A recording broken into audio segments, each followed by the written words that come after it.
Joe Murray. For Boston sports fans, it's 98.5, the Sports Hub. Essential Sports Hub headline presented by Celsius Energy Drinks. Bruins began their road trip with their third loss in 4 games, 4-3 in Anaheim late last night. Ian Moore's second goal of the season came with 3:35 left, and it was the difference in the game after the Bruins had rallied from down 3-1. Morgan Geekie scored twice in the loss. He's now tied with Nathan McKinnon for the NHL lead in that category. It's tough, especially on the road, over here, and I know it's a tough travel day for us. I'm not trying to make excuses, but when you put yourself behind an 8-ball like that, it's just tough to climb out of it. And obviously super proud of the way we did, to battle back to tie it up. But, you look back on these and it's kind of 2 points we just threw away again. The road trip continues tomorrow night in L.A. against the Kings. Marco Stern told the media before last night's game Charlie McAvoy underwent facial surgery yesterday. There is no timetable for his return. As for the Patriots, they had everyone on the field at practice yesterday as they began to get ready for a road game in Cincinnati this weekend. Kayshon Boutte, a full participant. Ramondre Stevenson limited after both missed the last game. The bigger story comes from the Bengals side. Joe Burrow, a full participant in their practice. Joe Flacco was limited. In other Patriots news, Austin Hooper practiced with a red non-contact jersey on as he returns from a concussion. And Stephon Diggs told the media yesterday he's been playing with a broken finger for the last couple of weeks. And the Cleveland Browns announced yesterday Shedeur Sanders will be their starting quarterback this Sunday in Las Vegas. Dylan Gabriel remains in concussion protocol. Sports Hub headlines are brought to you by Catches Law. At Catches, they specialize in helping those who have been injured not only from a one-time incident, but from a lifetime of hard work and labor. Does this sound like you? Visit CatchesLaw.com. I'm John Wallach at Boston's Home for Sports, 98.5 The Sports Hub. Your next update at 6:30. No matter where you go, to Boston Sports with the 98.5 The Sports Hub app. Download it wherever you get your apps today. Ladies and gentlemen, I need all of you to stop what you're doing and listen. Toucher You might hate me, but you're listening. and Hardy Don't bother me. I'm at the Pickle Palace. on 98.5. I know what I'm capable of. He said something about peanut butter, right? Yeah. Boning, baby. Make America nut again. That's gross. That's disgusting. Let's talk about cheese. What are you going to have for lunch? I was at dinner with my wife and a friend. Kitty, kitty, pussy, kitty, kitty, kitty. Flap, flap, flap. Shut up, I'm trying to talk to Paul. Toucher and Hardy Good luck trying to put your finger in it when there's a million holes. on 98.5 The Sports Hub. Let's go. Sweet guy with the cowboy boots and played the guitar. Gary got up, grabbed his pants, and pulled out his wallet. There's an extra hunting in it for you if you get up and leave right now. Hey, good morning, everybody. Good morning. We are Toucher and Hardy. Tom Fair Tire Studios, 617-779-0985. You just heard Gary Tanguay. He won't come on the show. Did we get a reason for that? Well, he's on that new, at least in some degree, I haven't watched, is it called the Chair Company? Chair Company, yes. Because there's the Paper Company. Yeah. That's out, or the Paper or something. That's the new office situation. But the Chair Company, I haven't seen it, but he had let it be known on like social media or something that there was like a chance he was going to be on it, or maybe he told me or something. And I said, "Oh, that's great that you're going to be, that you might be on it. Can you come on?" And he's like, "Well, I don't know if I'm going to be on it yet. Like, I can't. I got to be honest with you. I don't know." So? And so no, because he didn't want to come on and like make a big to do about being on the, being on the show, and then Back off, dude. Come on, man. because sometimes people don't make it. Like you go out there and you film, but your scene doesn't make it. Like he's not a star of it, So I understood that.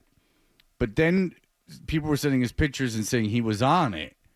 So then we decided to shift course and have Adam reach out to Gary. And because now we knew Gary was on it. And Gary, still, did he even get back to you? He did, yeah. He was polite. He was like, hey, thanks for asking me on, but I'm going to pass, or however he phrased it.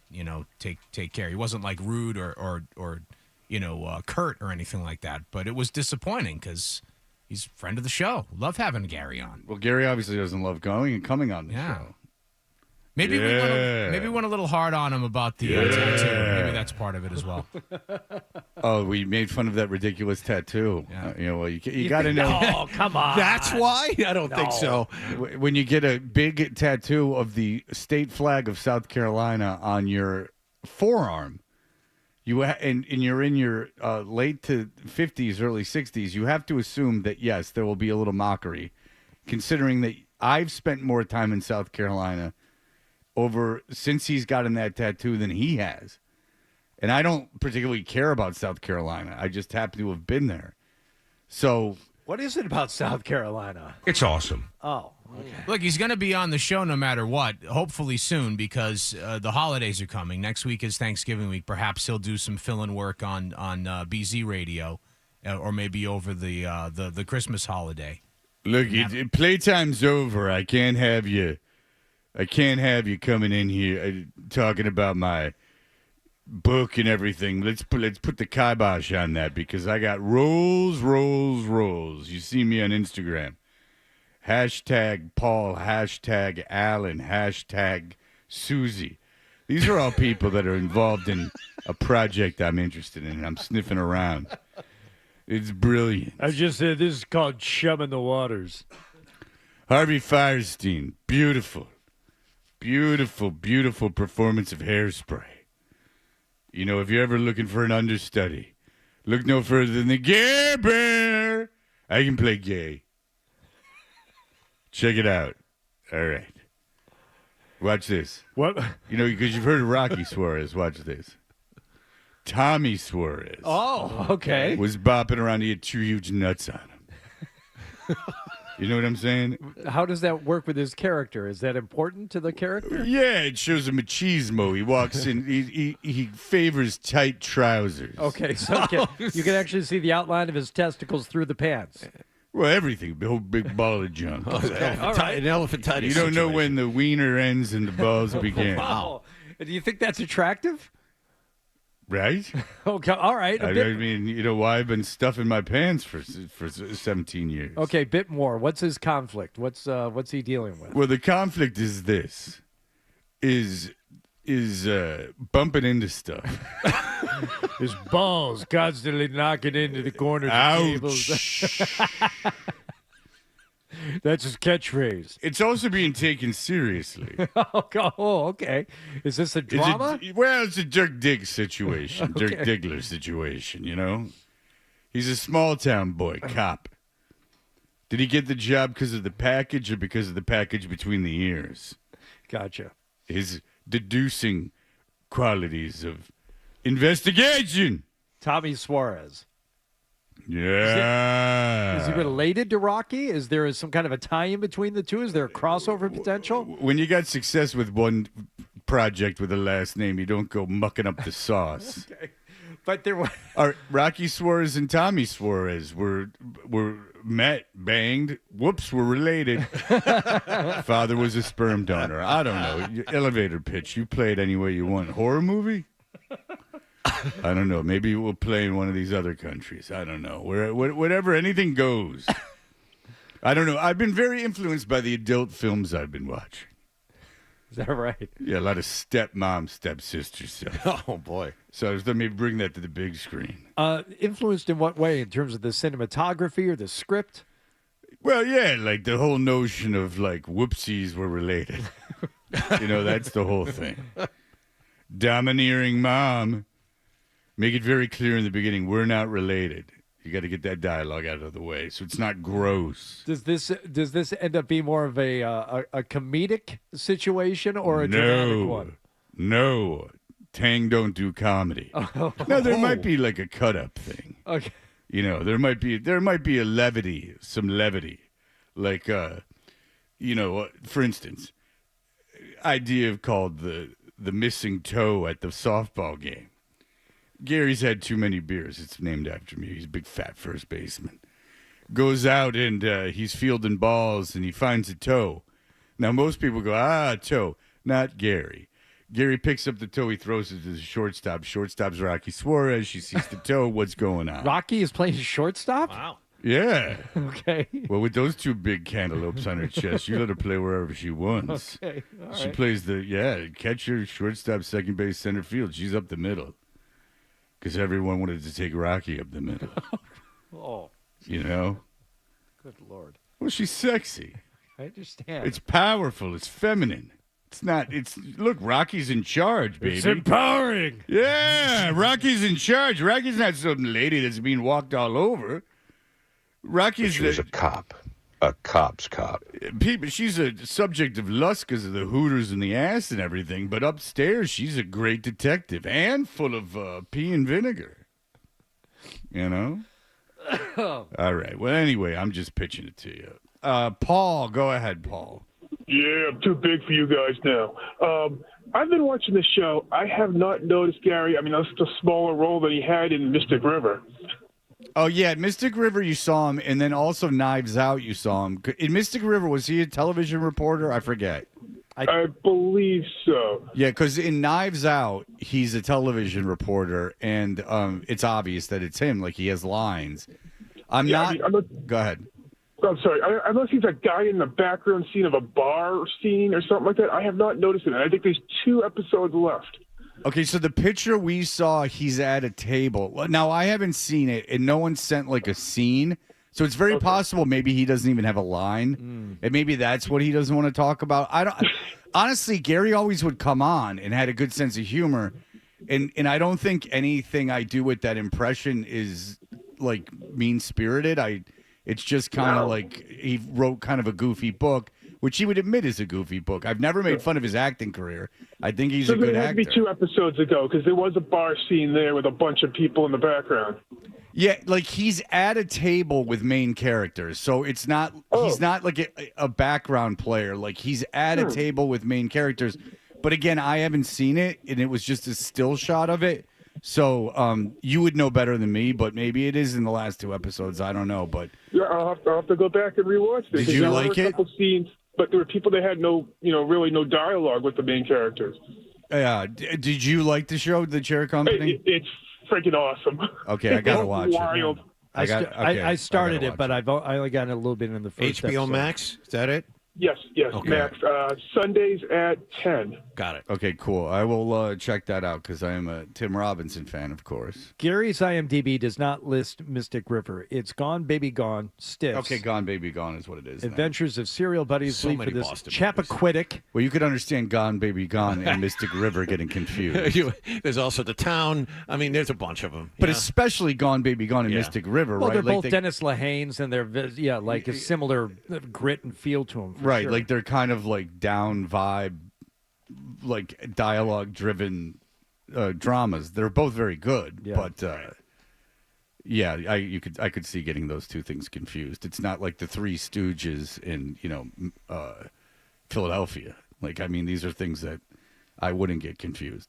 I just saw a video because we can be completely random at 6:00. It was on Instagram, and it was an elderly Mo Howard and Larry Fine showing how they didn't hurt each other during doing it. And you would be surprised when they twist each other's noses, they're mimicking they're not actually twisting the nose. That ruins everything. They're loosening the area between their fingers and then just circling it around the nose. So it's more the guy getting his nose twisted, selling it. And when they stab each other in the eyes, this is really something that was on an interview. And they're being very nice. And, you don't see him out of character very often. And Mo Howard is saying that they didn't poke each other in the eye. Oh. They would do it right above the eye. And then Larry Fine is there. He doesn't speak, but he's there to just react. It's getting quite the a hand up is performance. very important.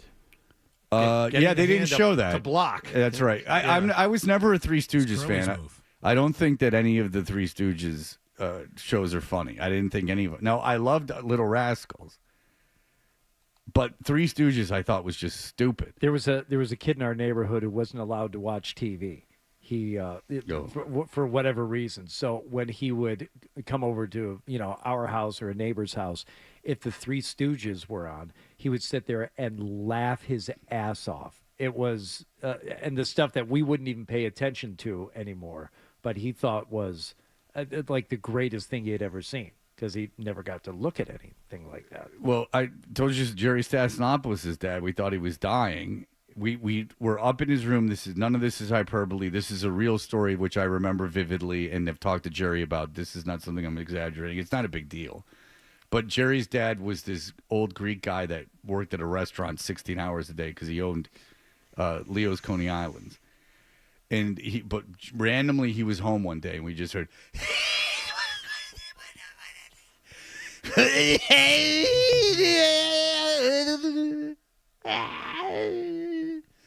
and Jerry's like, and we're like laughing kind of, and Jerry's like, wait a second, I've never heard him doing this. And we came downstairs and he was sitting on the floor watching the Three Stooges because the man was at the restaurant so much.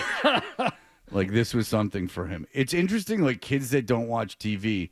It's the same theory that I've heard. Well, Kareem Abdul-Jabbar says like one of his regrets intellectually is that he didn't watch enough TV because he had trouble conversing with people because they were talking about like these big cultural things that happened that he had no idea about.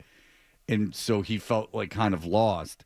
And that's sort of the thing with your kids and phones. Like you don't want your kids on the phone all the time, which is very hard and that's very damaging. And you certainly don't need them on social media. But like if you just never let them have a phone and they never saw anything like on YouTube or any of that, right, they're going to have a very hard time relating to anyone who's like vernacular and style of dress and everything is kind of based on this. Yeah, right. All the references, and that's you're gonna have a beginning of scene of Mean Girls situation where Lindsay Lohan goes to school after being in Africa for so long, and she doesn't know what's going on. So there is a happy, and they're also going to be using their phones for the rest of their lives. Now, ChatGPT, I am very big on. I'm very big on not using. I've never used it once in my entire life, and my daughter will not use it, but my son uses it because I do. You want to hear my theory very quickly? Sure. Is that I truly believe this. Is that everyone is going to be using ChatGPT and it's going to make them dumber. And that if you don't use ChatGPT, I swear to God I believe this, and I'm probably wrong, but if you are like one of the people that doesn't use it, you are going to be so far and away, like your brain is, I can't think of any names, so maybe this isn't the case yet, but you're going to be so far ahead of the game. That's kind of why I want my son's got other factors with his college, but I kind of want my daughter to go to a liberal arts school because no one's doing it anymore. And it's like a classic education. And everyone's going so counter to that maybe if you have that and you're that well-rounded academically, it gives you, you're at least unique going into the workforce. These are all ideas I've had. I like the ChatGPT. It's a good idea. Yeah. So the ChatGPT for math is not bad because it actually, I've looked at it, it explains things well. Okay. Like it's like a teacher in your hand. I'm just going to say, right. It doesn't just pop the answer up. Well, it shows you why. No, that's very important. But so it's like having a teacher in your pocket. But if you're not reading source material and you're just going by an AI explanation of something, you're getting a very, at least at this stage of the game, a very base, non-nuanced look at something, and also a very brief thing. And you're not retaining the information because you didn't do any work to obtain the information, if that makes sense. Fred. Yeah, that's part of it, certainly. That and trying to get an explanation or a summary of a book you're reading for school. I mean, that's one way of looking at it. So much of literature is interpretive, and ChatGPT does not do that. That's the difference. You know what does, John? What? Sarge, GPT is booting up. That's the one you got to go with. Okay. I was very disappointed at him yesterday. I took my daughter to the tutor at the library, and I was going to stay at the library, and I brought my book, but then we realized that there was no tutor. Great! That's not great. Sarge GPT. That's no, we were at the disappointing. 15 minutes at the Newton Public Library, and 15 minutes is not long enough. No, we were just waiting, so we never got to really get into the library. Vibe. Where was the tutor? It was our mistake. We had switched tutors, and it doesn't start until after Thanksgiving. The good news is no charge from the Sarge. GPT. You don't have to pay for that. Yeah, until it gets acquired by Tesla or something, or Meta takes it over. You know, Sarge GPT is still just a MIT operation.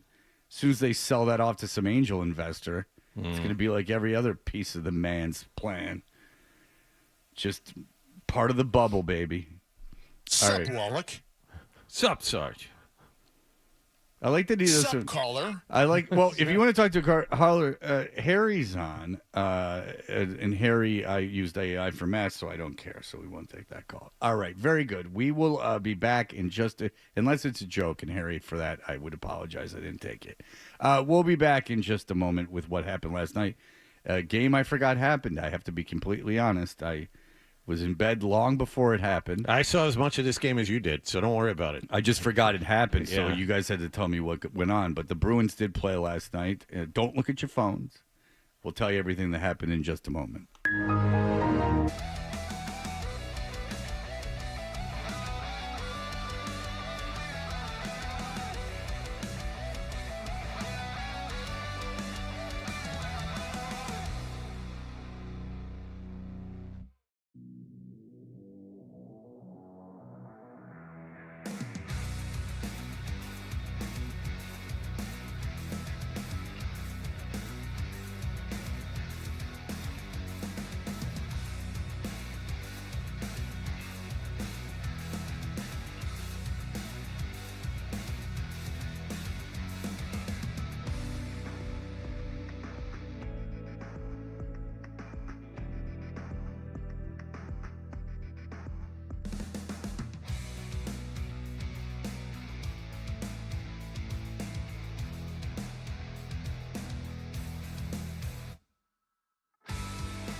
Did you catch a game? Toucher and Hardy, What Happened Last Night's brought to you by Leonard Hair Transplant Associates, where your hair doesn't have to be a game of what happened, so change your lettuce and change your life with Dr. Matthew Lopresti at 1-800-GET-HAIR. What's the deal, Neil? Well, the deal is that the Patriots travel to Cincinnati to play the Bengals on Sunday. And, between the schedule and the emergence of Drake May and Mike Vrabel getting everybody on board, things couldn't be better for the Patriots. Everything just falls into place. Joe Burrow coming back from injury. He's not going to be ready until Thanksgiving or afterwards. So no problem. They're going to be facing Joe Flacco, right? Dan Orlovsky, they don't even have to worry about him, right? He's a competitor, so yes, he's going to start. And there's no way that he's practicing fully today. What? If he's not going to start on Sunday. Yep. No Jamar, so that's going to be obviously a challenge. I don't think this defense has given up less than 30 since September. It's pretty much the same situation as last year. Is it smart if the medical staff says he's good to go? Can't get worse. And the player says, I feel good. He's a competitor. He's going to go play.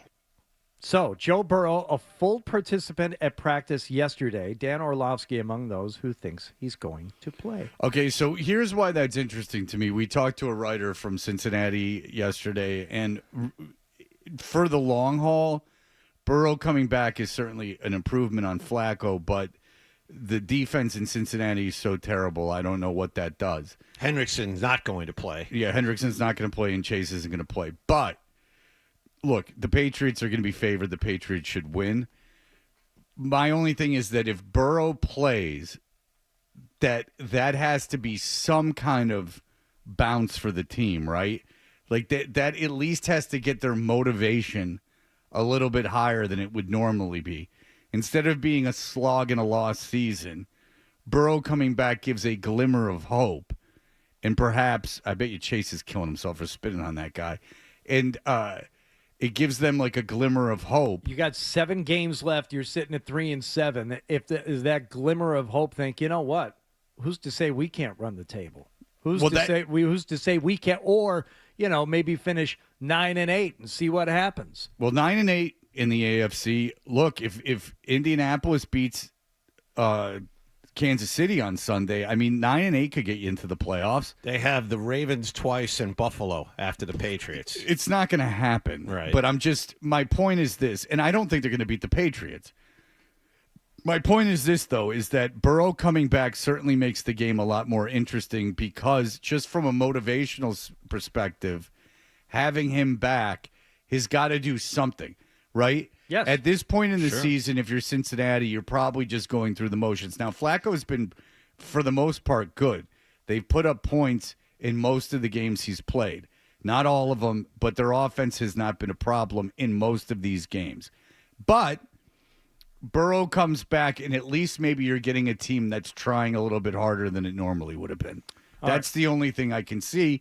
It certainly makes it more interesting from my perspective. Two things. First of all, has the line moved at all? Last I checked, Patriots were like 7-point favorites. And I'm wondering if Vegas has weighed in on this or not. I can look right now. The Patriots are at the Cincinnati Bengals, and they are, Jesus Christ. Oh, okay. It's -7. Okay, so it's still 7. Yeah. Okay. So no movement from Vegas yet. That's usually a tip-off. But the other part of this is, and Mike Pacelli, the guy we talked to yesterday, was saying it's going to come down to Burrow against the team. The team obviously doesn't think they have much to play for. Climbing out of a 3-7 hole is difficult. Can I stop you real quick? Yeah. That was under the assumption he was coming back on Thanksgiving. But I think the overall thing was, regardless of when he came back, Mike's point was the team doesn't necessarily want him to come back. But the way I read that was the team was saying by Thanksgiving this is over, that we can't beat New England without you. I think that it changes a lot that it's now. It certainly you give them a run. Because by Thanksgiving, if they lose to New England and then they lose to New England, then there's no way, because then they'd have to run the table twice against the Ravens and once against the Bills to get to 9 wins. Like now it can.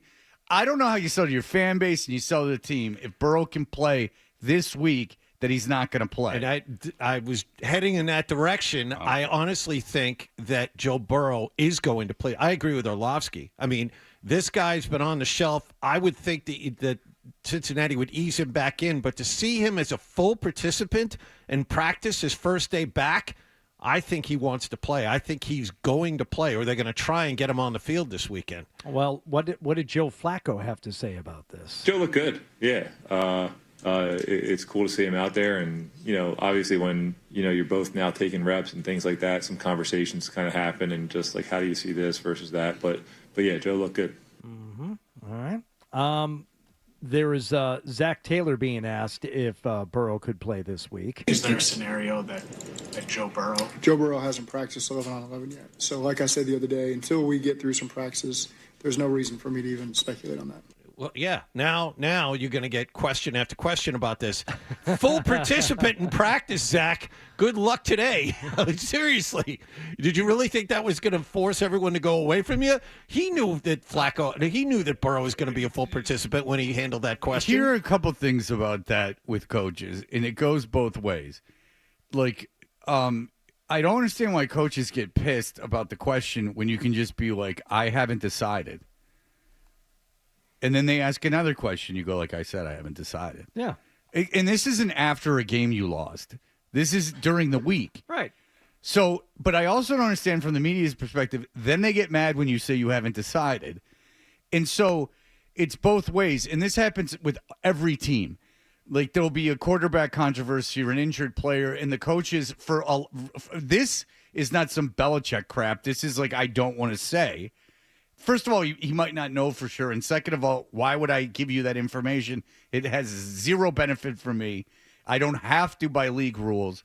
I'm not going to give you this information now. I wouldn't if I was a coach. And so, but I don't know, why it's so hard to field those questions and they get so frustrated. You just say, I don't know. Like, I don't know yet. Like, he that's all you got to do. But then the media gets pissed when you say you don't know. And it's like, well, what everyone's got to put themselves in the other guy's shoes. The media's got to ask. So if I'm the coach, I understand that. And it's not hard to evade. You're not even lying. You're just saying. Because I'm sure Zach Taylor has a pretty good idea, but he doesn't know for sure. And then the media has got to realize this guy's got no benefit of telling us this. And isn't it more fun from a media perspective to pontificate on the possibility? I've never understood that dynamic. It happens with every team that's not the Patriots with their healthy Drake May. Well, now it's a little cluttering different. everything up. Vrabel has handled things much differently. I mean, Vrabel will tell you, okay, I don't see this guy practicing this week. And that cuts things off. Not his quarterback, not his Hall of Fame quarterback. No. It's different when it's a running back, like a running back by committee situation, not when it's your Hall of Fame. Look, the thing with Belichick is it would be like a backup linebacker, and he'd be like, right. And you'd say, okay, well, how does that affect anything? A Hall of Fame quarterback coming back affects a lot. And that's a totally different animal. And I'm not positive if May was hurt and on the fence about playing that Vrabel would be. I would hope Vrabel, if you're a Patriots fan, wouldn't just be pouring out like he was on a lie detector. You don't want him to be like Mike Tomlin up there giving just an inch by inch description. Tomlin's way over on. All right, but Tomlin's not always telling the truth there either. Like Tomlin sometimes, Tomlin's whole thing is that he gets very descriptive about what's going on, but it's not always what ends up happening. Like if he goes, he's really beat up. Like, I don't know. Like, sometimes those guys play. Like, so he's not always, there's no incentive for the coach to give you any injury information other than when they're required to by the league. Then they're required to, and then you're in a situation where you could get in trouble. But put yourselves in Zach Brown's situation. Zach Taylor. Zach Taylor. Yeah, you're just thinking about some sweet, sweet country pop music. Is that Zach Bryan or Zach Brown? Zach Brown Band. Oh, I didn't even know Chicken that. Fried, baby. Oh, yeah, that's a great song. But put yourself in Zach Taylor's situation. Like, would you guys say it? No. Yeah, like I wouldn't say it. There's no benefit. You want to. Obviously, your team isn't as good as the team that you're playing against. You want them to worry about 2 quarterbacks for as long as possible. Right. And along those lines, when Vrabel is talking about it yesterday, and he's talking about the possibility and what it means to go up against Joe Flacco, he knows that it may not be Flacco, but he's going to talk like he thinks he's he's going to talk like it sounds like he is preparing his team to play Flacco. And again, in this chess match of, they think he's going to play flat. Well, the whole time, Vrabel thinks there's a if we know there's a possibility that Burrow's going to play, Vrabel certainly knows. I don't know he's if not he going knew. to say that. I don't know if he knew when he talked that there was a possibility. But what he didn't know is that Flacco's going to play because Flacco's got a bum right shoulder. So he didn't know that Flacco was going to play. But I don't know if he thought. I don't know in the morning, right? I don't know. Yeah, it was like morning, early before afternoon. practice. Yes, I don't know if Vrabel. Vrabel didn't know that Burrow had practice. No, I think that's true. Now, by the time May talked, by the time May talked, May knew. So May knew and said this. Shoot, I know he's a great player. He's done some great things in this league, and he's fun to watch when they're playing and when he's healthy. I wish the best of luck of him for his injury, but at the same time we're competing. So you want to win, and I don't think it matters who is on the other side. We're trying to win. Shoot. At least he didn't say yeah. Did he say yeah? No. I'm so immune to it now. Shoot. He's so. If you're a fan of the Patriots, you just gotta love how just exceptionally boring he is because he's not being a jerk. Because I'll tell you why, he's not being a jerk at all. He's answering the questions. He's not being evasive. Yeah, and he's just so naturally boring. Yeah, that I can't pay attention. There's something about him which is, if you're a fan, fantastic. He's not. Again, he seems like in every report he's a great guy. He's good with the media. He's not doing anything wrong. He's doing everything right. But just there's something about his personality that I can't pay attention to him for more than. I just don't think, and I don't think he's dumb or anything. I just think he had a lot of older brothers, and he just knows how to lay low.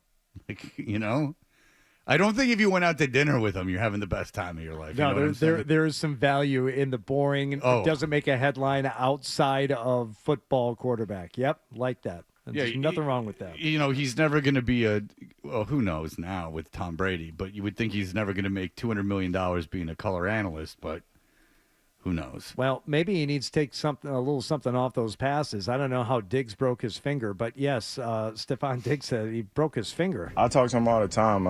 I broke my finger like a couple weeks ago, so I was just telling him like, hey, I love the way you throw the ball. I really appreciate it. Just because he has that touch that he can throw the ball. I don't got nothing against you putting a little extra mustard on it too here and there to fit it in the hole. He has the ability to put that touch on the ball and make it very, very easy to catch. So I appreciate that, to say the least.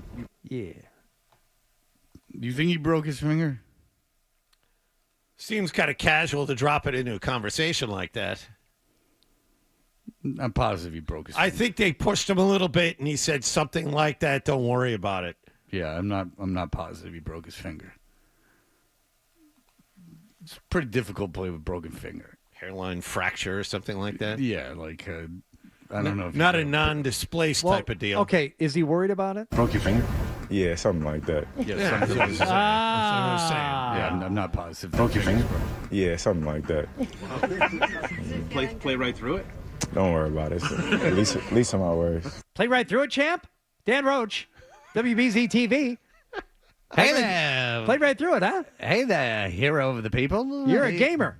I always think of him as a hat that says press on it. You know what I'm saying? Play right through it? You play right through it? And his eyebrows are raising up and down. You play right through it? Yeah. Huh? Yeah, you're something. All right. We will be back. We will talk about that late game last night.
Everyone agrees that I'm the only one who's not wrong. Right or wrong, they're back. Toucher and Hardy on the Sports Hub.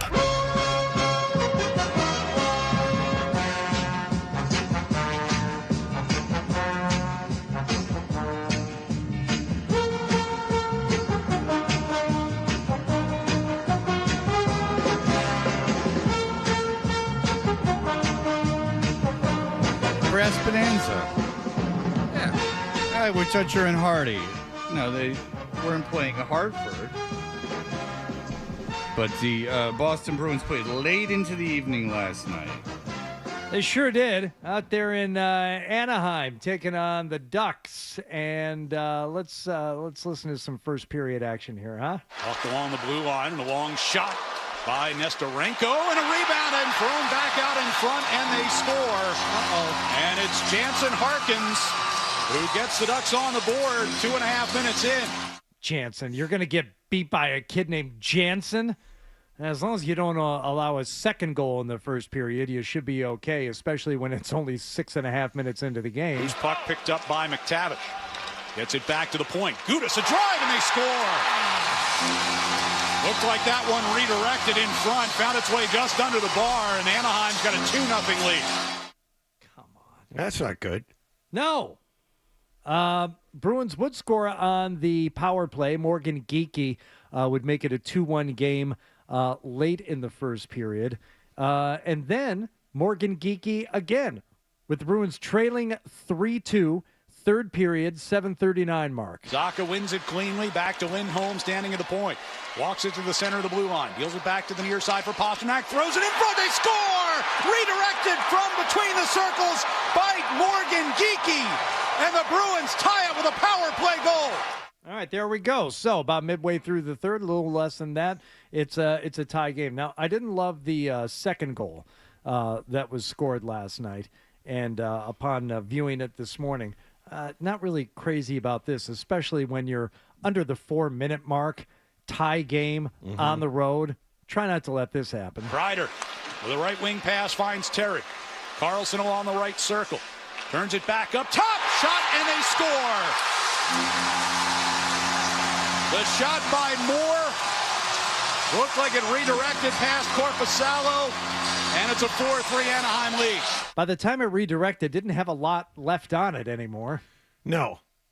I mean, maybe you could argue Korpisalo should have had that. Yeah, I would. Maybe you could have argued.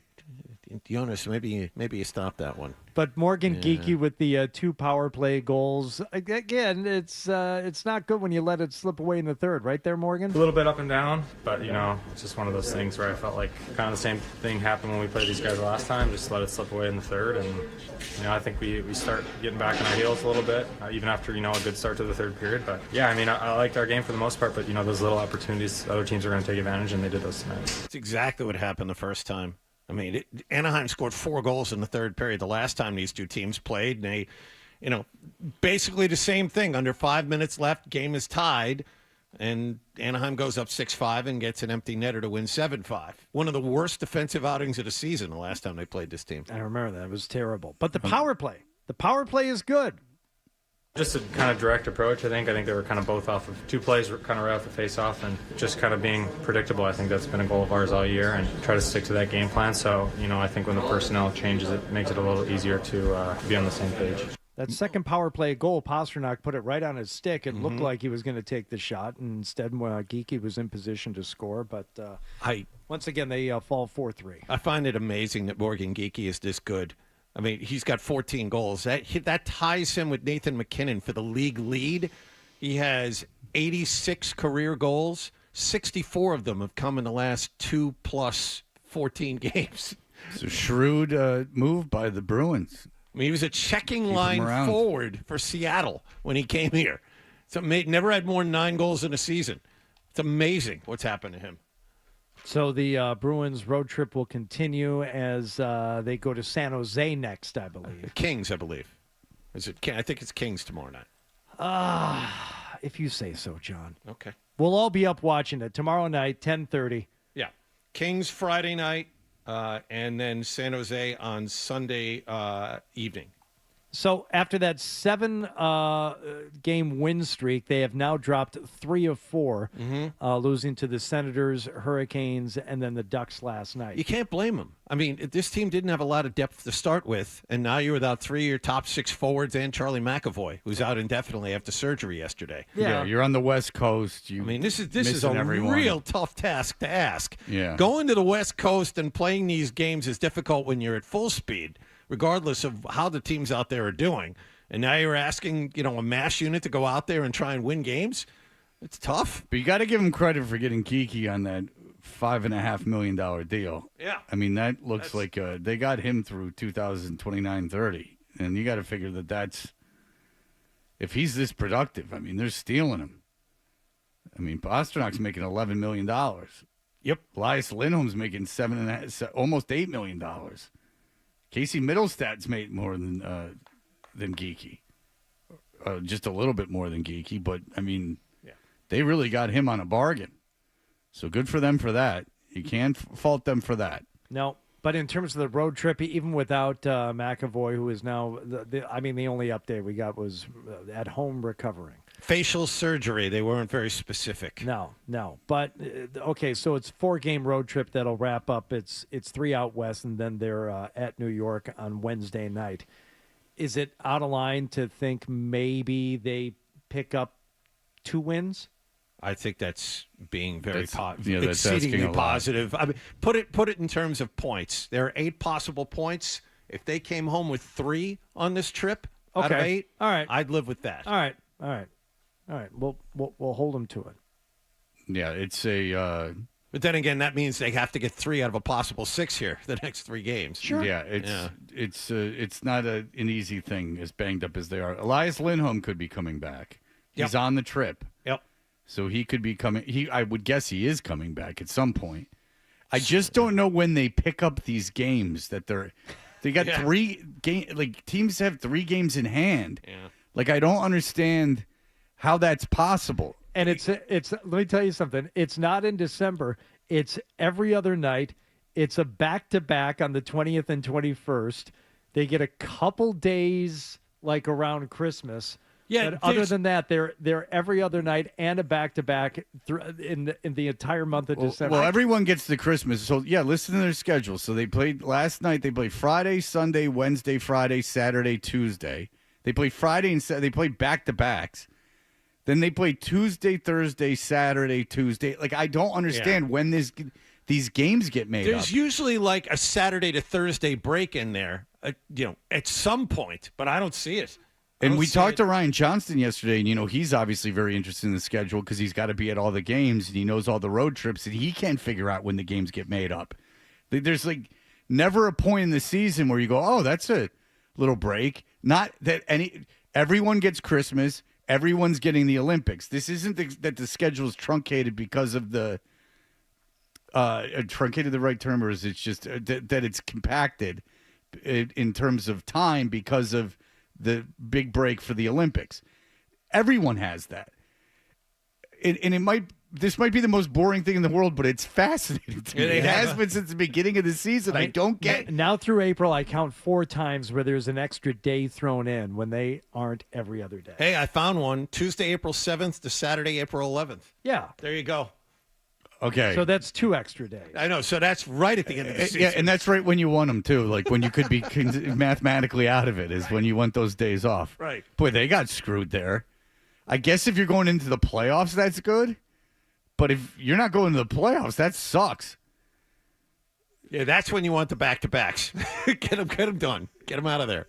Man, yeah, so I guess they don't make it up till April. That's a good point. Good work by you guys because I couldn't figure it out.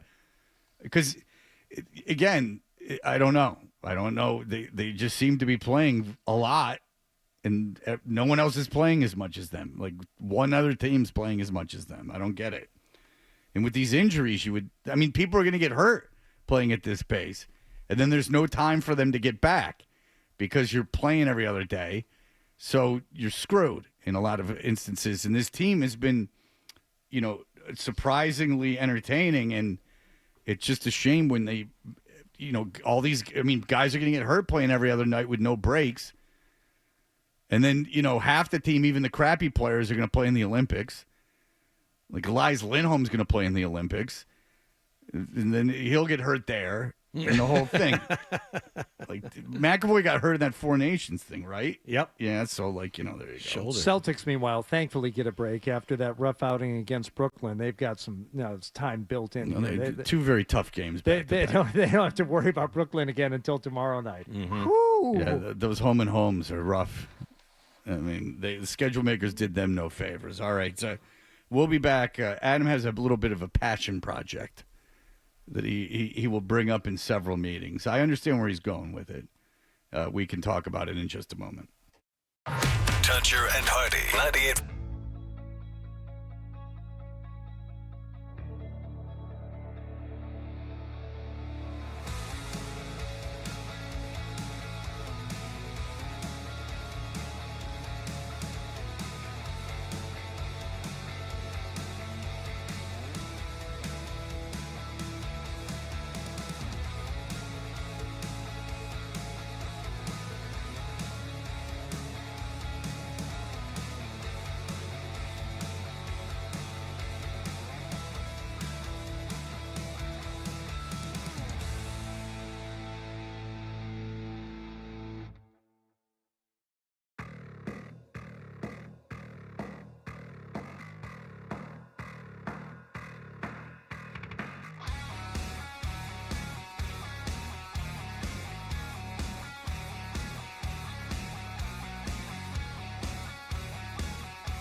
a golden ticket I've gotten. There you have it. Toucher and Hardy resumes. You got the for look, success. you Oh, got she the got the look, look. you Okay, got the look, you got the look. What did I do to make a brown eye blue? When everything I ever did, I did for you. And she said, nah, nah, nah, nah, nah. She's got the look. Let's just say they're similar. Well, there's some overlap there, sure. We are Toucher and Hardy. We can be watched on YouTube. And speaking of Roxette, now Adam is very big on this, and it affected all of us. The Parents Television Council have filed for bankruptcy, and they are no longer going to be in existence, just in time for them to actually do something good. Right. Which was to call for regulation of using AI and chatbots on kids instead of focusing on swears and things of that nature. Now, it's funny. Outrage is very cyclical. And if you take a 10,000-foot look at Outrage, it's always very misplaced, generally very misplaced. And it widely swings now. And if you've been in media long enough and improvisationally speaking to, at least dozens of people for a long period of time, the social mores change now exceptionally quickly. Now, for a long time, it was a lot of fun because they all thought you were communists.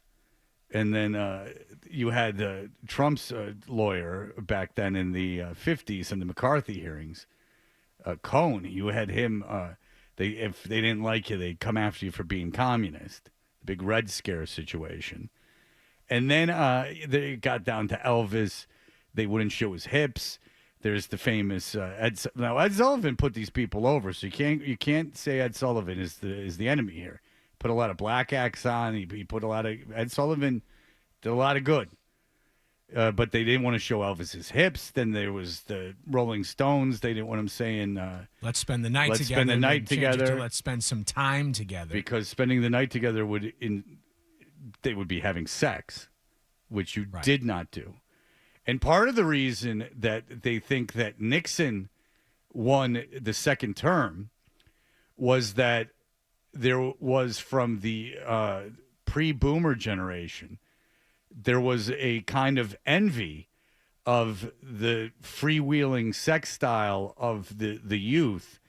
And so Nixon represented a return, because he was such a dork too. This is honestly like a political theory. He was such a quote unquote square and such a pinched ass dork that people felt like, back to like with the way things we like these, like there was some theories are there was a tinge of jealousy. Now you've seen what those hippies became, which are intolerable pricks. you didn't grow up in the 80s because there was no generation that insisted on itself more than the hippies of the 60s, which have turned the world into a utopia, much like they've so much promised. I mean, if you were 20 in your 20s in the 60s, you are now essentially at the back end of running things, and not so great or up to any of the ideals that you once held. Bang up job. But there was a quaint time in a long run there where it was like religious conservatives were the people that would freak out. And you kind of knew where you stood. They didn't like sex. They were very up on sex. Now, there was weird stuff like the devil that they weren't into, and we've gone over that before. You're a parent, and you got your kid has like 5 friends over, and they're playing Dungeons and Dragons in the basement. You should be over the moon that your kids are in the basement using their imaginations and not shooting heroin or going out and getting girls pregnant. They have plenty of time for getting girls pregnant when they get older. But no. It's called Dungeons and Dragons. Now, dragons don't exist and never have, but that freaked out parents enough where you can find YouTube clips, many of them, talking about the satanic overtones of that. Kiss, you know, the band with songs such as Christine 16, which was overlooked at all of being inappropriate, with songs like Love Gun, and Rock and Roll All Night and Party Every Day. They wore makeup, so a lot of belief they were satanic. Now, one would only have to listen to one Kiss song to realize that not only weren't satanic, they were barely literate. And there was trials in courts of law in the United States where Judas Priest, kid killed himself. Shame. Listen, like, I guess he died listening to Judas Priest. Judas Priest, a bad album, too. Sad Wings of Destiny, not a good album. This is 70s Judas Priest. Very difficult. Good. Rob Halford was wearing flowing robes at the time. This is before he went all S&M. Rough trade. Yeah, and that's when the band got really good. That's right. I loved Judas Priest when I was a little kid. And I never killed myself. But, back then. And so what they did in court, this is really in court, they took you have to remember, I was alive during this. And my kids are still in school, so I'm not ancient. They took a Judas Priest record and they played it backwards. Yeah. Mm-hmm. They spun the record backwards or played the tape backwards. And now, right then, I'm challenging your belief that, well, if it's being played backwards, how would my brain know? Is my brain incredibly ingenious and it can take hidden backwards messaging and turn that into some kind of subconscious. Your subconscious. I don't know if your subconscious works like that. Certainly, if you're drunk and they make you do the alphabet backwards, you're probably going to fail. But, whatever. And it goes, woo, woo, woo. You can watch all this. It goes, woo, woo, woo, woo. And they're like, and there's people in court. This made it to court going and saying, do it. Do it. Now, why Judas Priest's point was, why would we want our audience to kill themselves? Yes. We tour and make money, and they buy albums and they make money. So let's be as cynical as possible. Why would we want them to die? And it's not you're not saying it's anything that we're saying. It's things that are hidden in an album. And then they went after Ozzy, not as bad, but they said Suicide Solution. This is a song about killing yourself. It's encouraging people to kill themselves. Again, the first lines are, wine is fine, but whiskey's quicker. Suicide is quick with liquor, I think, or something like that. Wine is fine, but whiskey's quicker. Suicide is slow with liquor. Slow with liquor. It's a song about alcoholism. It's right there in the first lines of the song, and it's anti-alcohol. But it wasn't just people complaining. Like, it would go to court. Like, there would be big government Senate hearings based on it. Then things got kind of weird, and for a short time, it became the left that got very, very into language. Now, that was right because when I was in Atlanta, it was the nipple thing during the Super Bowl, which was always interesting to me because nothing happened. It was a second of maybe a nipple. Not even a second, like a half a second. Right. There's no way anyone in real time saw that. No. And then it just became an excuse to run rampant. So that was ridiculous. And that really changed things on the radio because at the time it was to see how far Hardy you were around doing this stuff. It was, you'd be amazed at the stuff that we were able to do on the radio. It's incomprehensible that we'd be able to do that now. You were doing mornings in Atlanta when that happened, right? That was 2004. It was before you came up here to Boston. Yes. So was there an effect immediately on the way that you had to go about doing your show? Yes. Okay. Immediately. And, because I know we had Hardy, you were in Boston by that time. Actually, you came to Boston, right? No, was it the year after that happened? 2005, I think you came to Boston because Nipplegate was 2004. Regardless, it was a big deal. Yeah. But then, when I was in Atlanta's 60% black. The city of Atlanta is 60% black. So you're talking to a large black audience every morning. And so we were doing that, and it was very funny because when we came to Boston, the first thing that we had to sit down and do was take many, many lessons on how not to be racist, even though we were talking to about 1/100th of the amount of black people that we were talking to in Atlanta. So what passed as extraordinarily racist in Boston was not considered offensive necessarily in Atlanta, and I can only imagine it was because there were a lot of black people in Atlanta. And I don't know what the deal was, but it became a whole thing here. And then it was more the left, and like a very far left, started canceling. And people don't like that term, but it's true. I mean, they were getting people fired for saying things. And then the whole conservative movement was saying, look, you can't say anything anymore. Now you got to be able to say things again.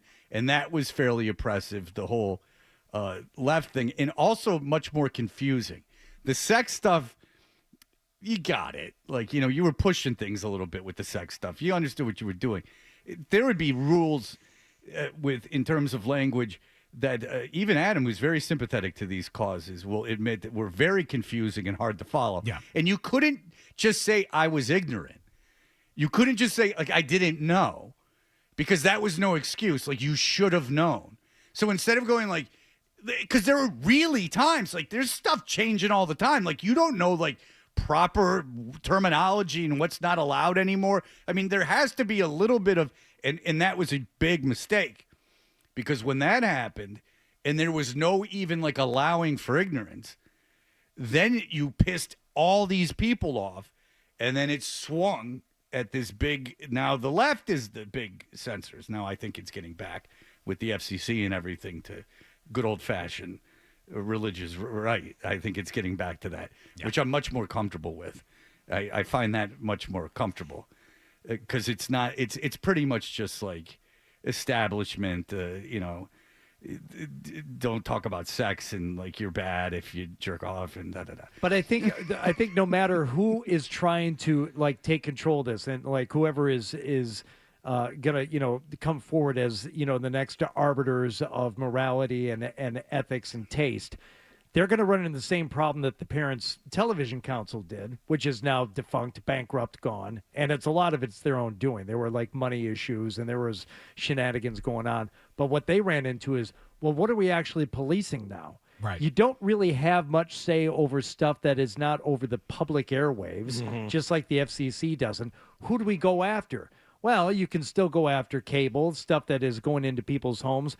How do you start policing the internet? How do you police things that are on YouTube? And the one article that talks about the demise of the television council is, it's ironic that YouTube was one of the things that got a big boost after stuff started getting censored on TV, right, post Nipplegate and Janet Jackson. And that's an interesting point, because, Hardy, I was just saying, like, yeah, the backlash against the oppressor is always what becomes the next cultural norm. Right. Right? So, like, we talked about it with Ice Cube. Like, when NWA came out, that was, like, insanity, and the FBI was after him and all this stuff. Now Ice Cube's throwing out first pitches at Dodger games. Like, you know what I'm saying? George Carlin was, you know, government investigating him, FBI, CIA investigating him. And he became every comic's hero and like the gold standard of what you wanted to be if you're going to be a stand-up. And invented the 7 dirty words that are used by the government for what you can't say. It was a comedic bit that Carlin came up with because of the pacing of it. Like, it wasn't the particular words he was like trying to find the funniest like collection of words like in the the order to put the way that it went. Right. Exactly, right. Right, because it's a set he's going to do a lot, and he's going to put it on an album. So, like, they're, you know, these guys are geniuses. So it's more than just the joke. It's like the pacing of it and the actual words. What word sounds funny? What word sounds funny in what order? All that stuff. And it was arbitrary. Yeah. And then the government went, well, that's as good as anything. But they we'll used that while they hated him. So, yeah, it's never good for the future of your ideology to be on the oppressive side of the speech. I truly believe that, and at least in my lifetime, it seems to. There's a combat. You combat against that because you're pissing all these people off because you're taking their jobs away, and these are popular people with large voices, especially now in the age of the internet. It's overall it's better now, but you're talking about the stuff like having the hearings, Fred, you know, for Judas Priest. I mean, I had to sit through assemblies. One of them was in high school.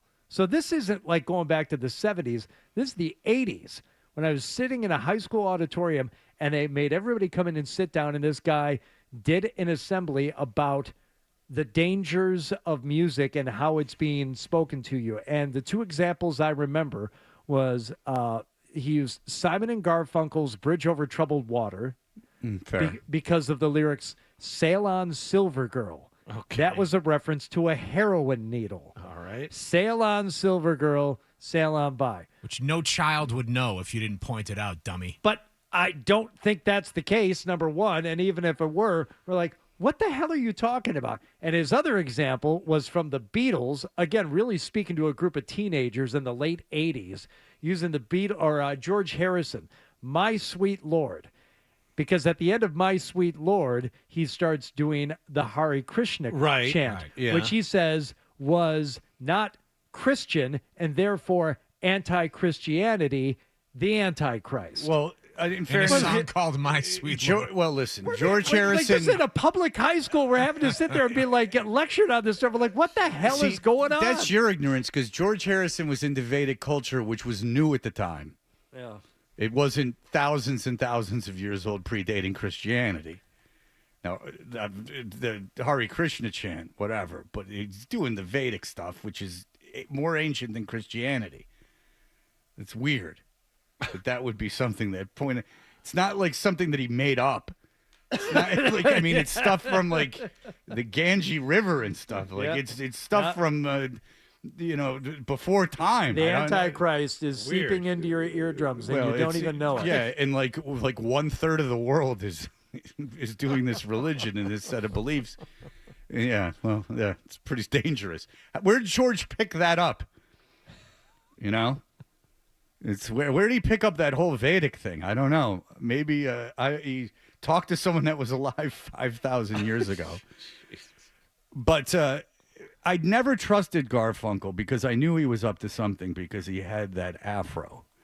What's he hiding in there? Well, we found out what Shaughnessy was hiding. I think we know. He had that afro. That's right. Which I never trusted. I never thought the same about Garfunkel after I read that Paul Simon book, which is 90% insufferable. But he talks about the big double album, the live concert in Central Park. Yeah.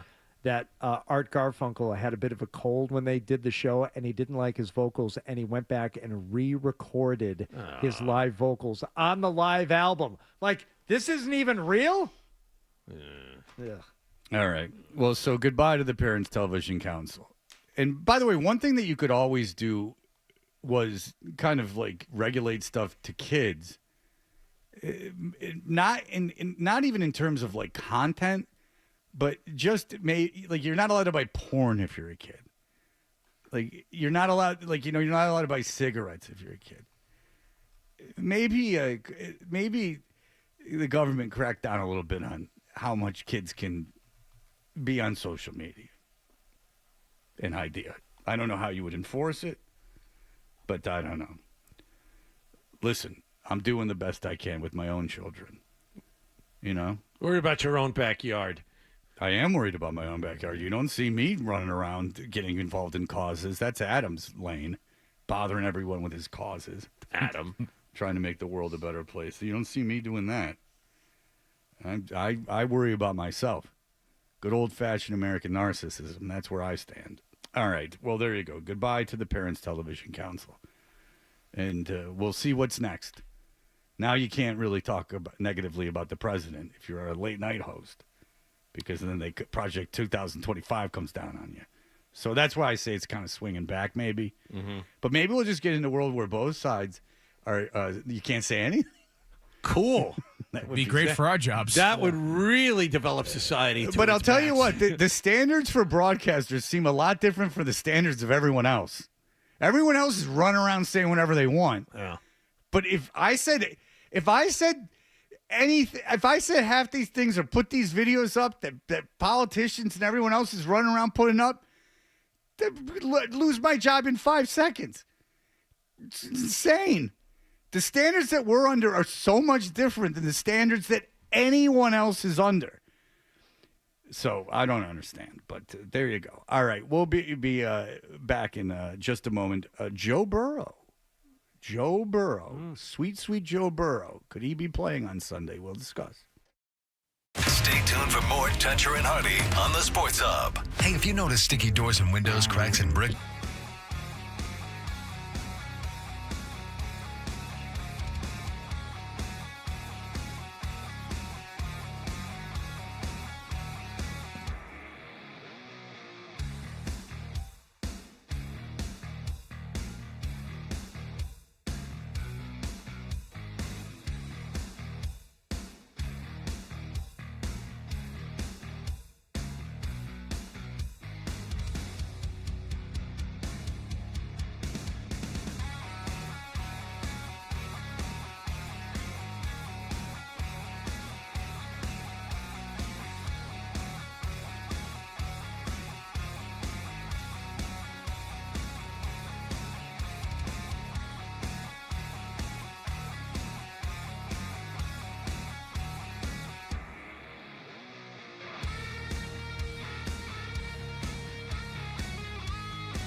this is getting interesting with the Patriots, but there's a couple.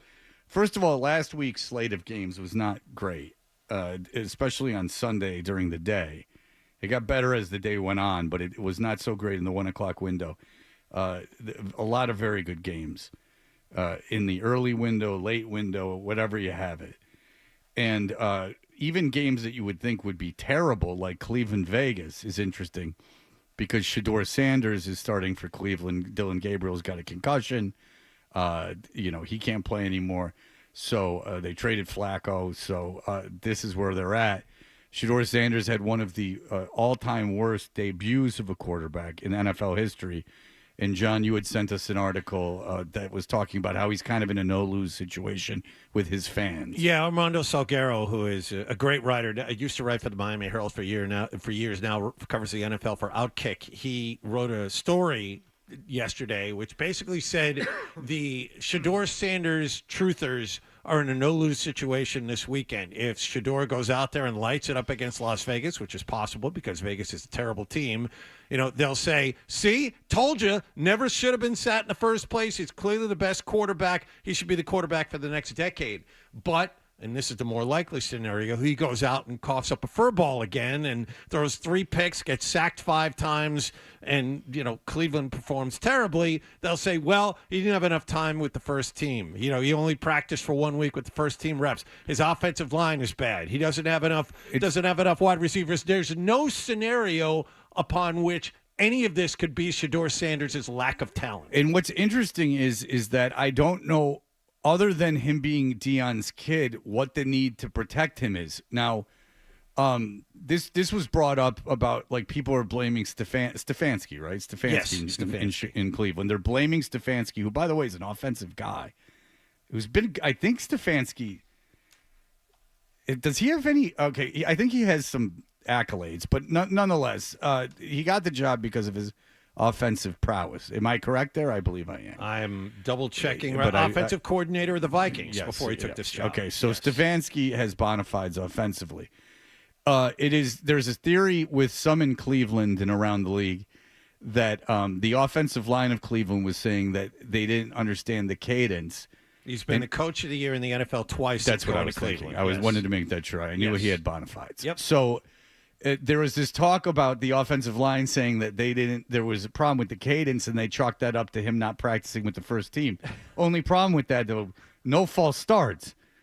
Like, there wasn't this, like, insane amount of pre-snap penalties or anything. They weren't doing anything incorrectly. There were no false starts. So how did that misunderstanding of the cadence manifest poorly or otherwise? Or making him not be able to outrun. Here's the problem with Shedeur Sanders is that everything that he had a problem with in that game, or a lot of things that he had a problem with in that game, were things that were the problems about him coming out of the draft. He's slow. He was getting chased down by defensive linemen, and not Myles Garrett. He was getting chased down by defensive tackles. He doesn't have arm strength. That was you could tell he doesn't have any arm strength in that game. But this need to defend him and make excuses for him is strange, because it's not that he's a black quarterback, because the black quarterback's taken in that draft ahead of him, and no one's running around defending Cam Ward. So it's got to be that he's Deion's kid, but I don't understand, if you don't know Deion Sanders and don't have a relationship with Deion Sanders, why you would just defend someone based on him being his kid. Wouldn't nepotism be more of an issue? And that's not fair either. But I just don't understand. Shedeur Sanders is very interesting to me because he's not really on my radar. I was obviously aware of him at Colorado, but I don't hear what he has to say all the time. And I follow sports. I swear to God I do. But I don't see him talking all the time or doing anything. You like sports? Some. Yeah. I mean, according to if you go by the callers we take, I know more than the average caller. So there you go. I mean, not all of them, but certainly some of them. Yeah, but we don't take a lot of calls. Well, that's why. I only take the ones I've vet them to see if I know more. But I really don't understand what the deal with him is. But anyway, in a series of 4 o'clock games, and not that you're forced to watch a 4 o'clock game, but I mean, that's something I would keep an eye on. Now, A lot of good 1 o'clock games, including Indianapolis going to Kansas City. That's a must-win for Kansas City. And a very big game for Indianapolis. Going into Kansas City, they win that game. Indianapolis wins in Kansas City, then you're talking about everything changes. Everything. You're talking Everything about them changes. Okay. Daniel Jones wins a game like that. Because you basically put your boot on the throat of Kansas City. Like if you win that game with Kansas City, whether they're 5-5, if you go into that and you beat a 5-5 Kansas City team at home, that's that's like a playoff game for Kansas City. In fact, Mahomes has even said it. But you look at the schedule, you go, Patriots favored by 7 at Cincinnati. Like that, New England's rolling. That's not a very good game. And I would have agreed with you, but now there has been a little juice put on this game. Now, the spread is not moved because it is unknown whether this is happening or not. And this isn't a gambling segment. This is just in terms of something very real, is that Joe Burrow was a full participant in practice. Now, we had a writer on from Cincinnati yesterday that was saying the talk was him coming back Thanksgiving, and that the writer's belief was that the team wasn't like wild about him coming back, maybe just put him on the shelf. But I got to figure, because we did the math, if they can go on a run, and this is what every national writer has been saying, if they can go on like a run with Burrow, why not? Like, why not? This was a team everyone picked to make the playoffs, or a lot of people picked to make the playoffs with Burrow at quarterback. Why can't they go on a run? Okay, so Dan Orlovsky was the first one to say he thinks Burrow is going to play. Last night, Tommy Curran has, I guess, maybe the opposite viewpoint, not in terms of whether or not he will play, but whether he should play. I mean, Burrow's one of the best in the league when he's at his best, but I don't know what the upside is for Cincinnati to give him 2 full practices and send him out when he hasn't seen live ammo in however many weeks it's been since the toe went bad on him. So to me, I would say unless Cincinnati has aspirations, and they should at least broadcast aspirations, that we're still playing to get into the playoffs, and 10-7 doesn't mean you're out, so we could win them all, then you would go ahead and push him. Okay. Well, first of all, he's been practicing. He just hasn't been practicing 11 on 11.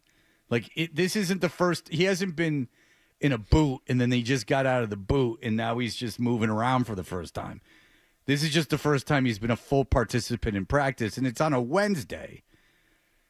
I don't know if he's playing or not, but when are you going to play him? Like, how is the guy's a veteran who's been to a Super Bowl?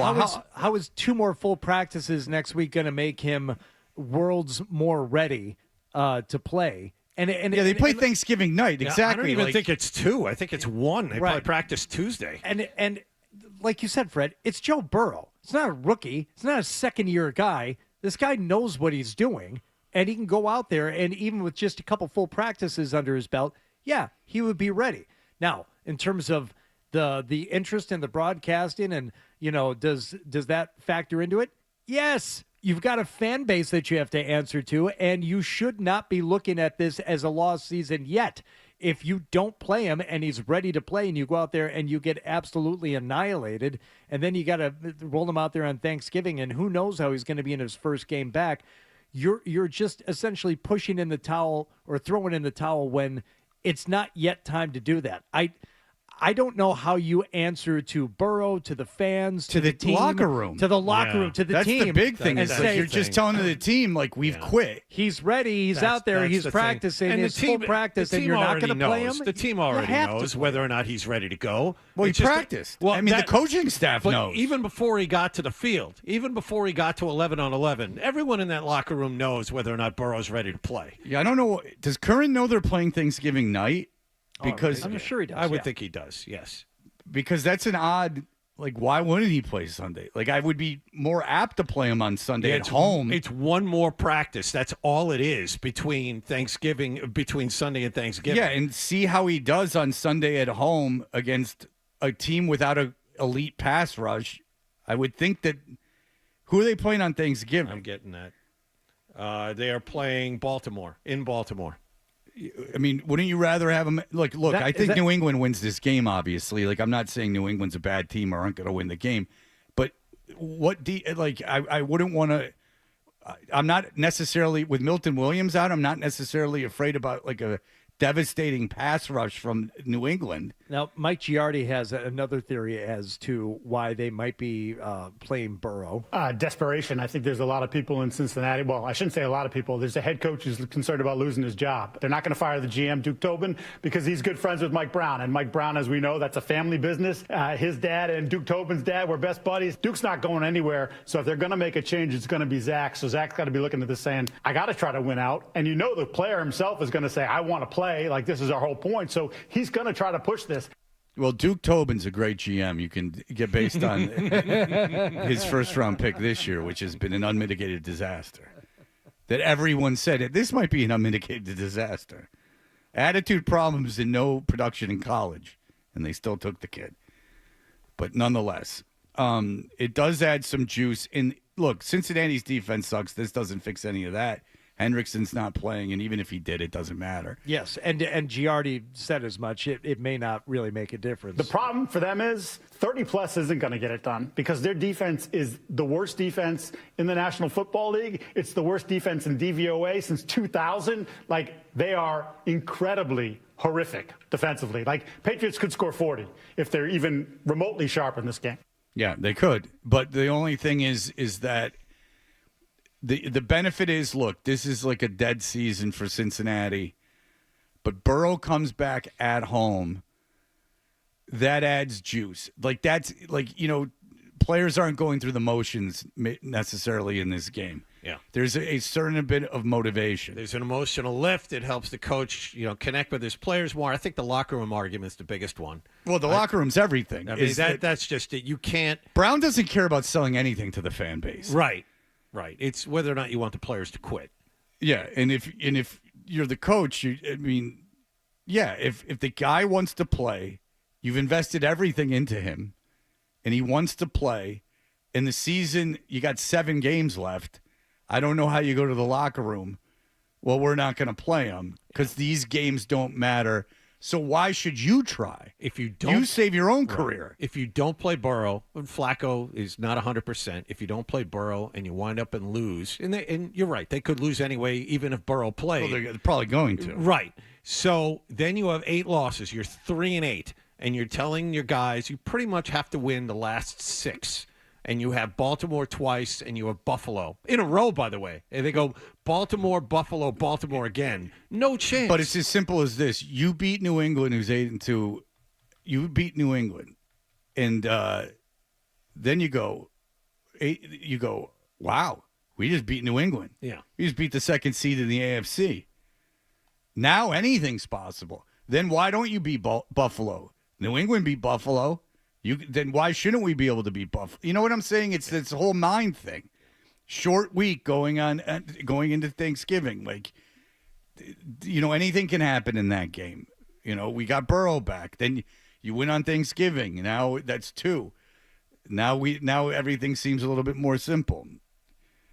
I mean, I don't know why they'd have him participate in full practice. Yeah, that's with all that brings attention to the team and then not playing. That's the thing. He's been on the shelf, quote unquote. Obviously, he's been behind the scenes. He has been on the field, just not 11 on 11. But his first day of 11 on 11, right. He's a full participant.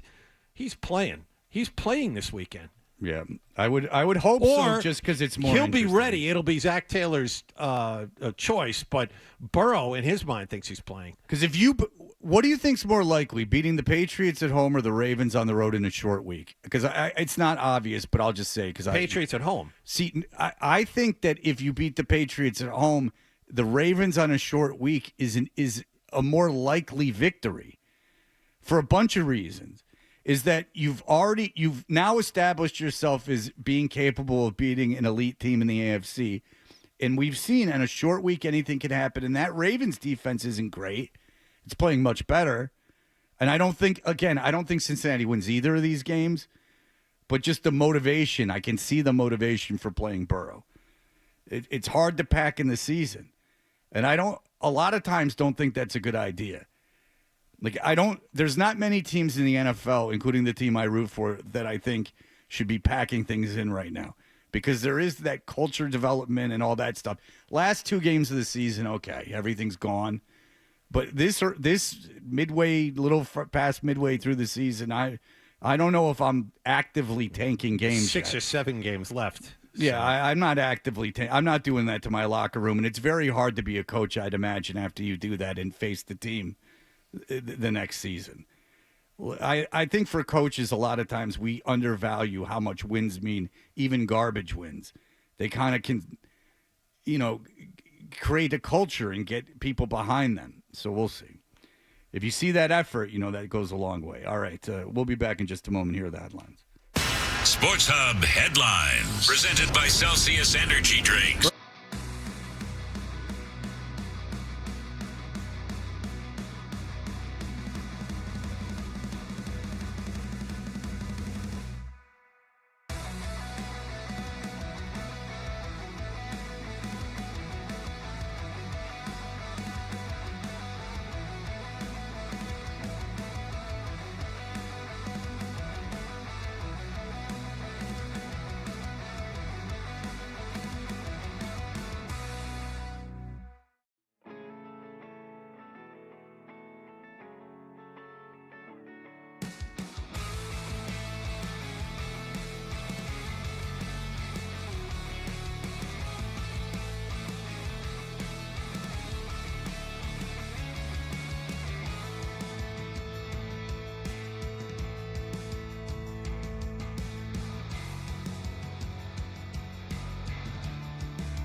It was an educational thing for the audience, and sometimes you just have to sit through those. These are like PSAs. And look at, I enjoy it. I talk about it all day. I find it fascinating. Sometimes being in the audience for this show means you just have to suffer through us talking about stuff. That's kind of what it means to. Anytime I think I have an inclination of what's going on, I feel the need to pontificate sometimes. But it wasn't my idea, but it was Adam's idea. But what are you going to do? But listen, I enjoy talking about it, and that's all that really matters. But now this is John's thing. But I am passionate about this too. Is that forever the Baseball Hall of Fame was the Hall of Fame? It was the only one that seemed any difficult to get into. Again, if you go to Canton, Ohio, unless you're a historian of football, there's going to be an awful lot of guys you've never heard of. Like, at least at the Baseball Hall of Fame, you've heard of guys, and there's guys you haven't that you've heard a lot about that were very good, but until recently, these guys didn't get into the Hall of Fame. Now everyone gets into the Hall of Fame, apparently. And, John, there is a list. First of all, not a who's who that is available for eligible for the first time. All right, eligible for the first time. Cole Hamels and Ryan Braun are pretty much the top of the group.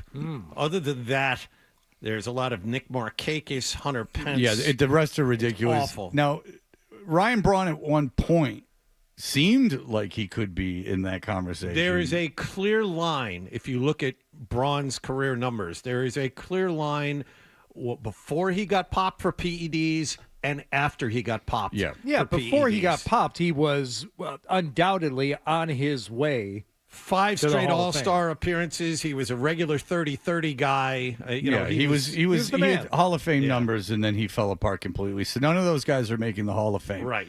But there are some people that could be making the Hall of Fame on one of their multiple chances. I've seen a couple of different writers pontificate that maybe this is the year that no one gets in. Which would be nice. Which would be nice and correct, by the way, although I think you and I have a disagreement on the one guy that will get in, and that's Carlos Beltran, who just missed last year. Now, I don't think Beltran should be in the Hall of Fame, but it's not ridiculous that Beltran would be in the Hall of Fame. He was a star. He was on good teams. He did clutch stuff.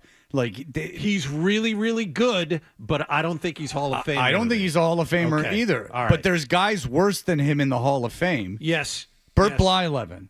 Harold Baines. I mean, Harold Baines. There are a bunch of guys. Phil Rizzuto. That was the beginning of all this. Was in 1994, 95, whenever. Like, when they let him in, that was the beginning of, this is no longer the Hall of Fame, it's the Hall of that, whoever. But at least Rizzuto won championships. And Rizzuto was famous for he was like omnipresent in baseball. It was a favorite. Yeah. Like that.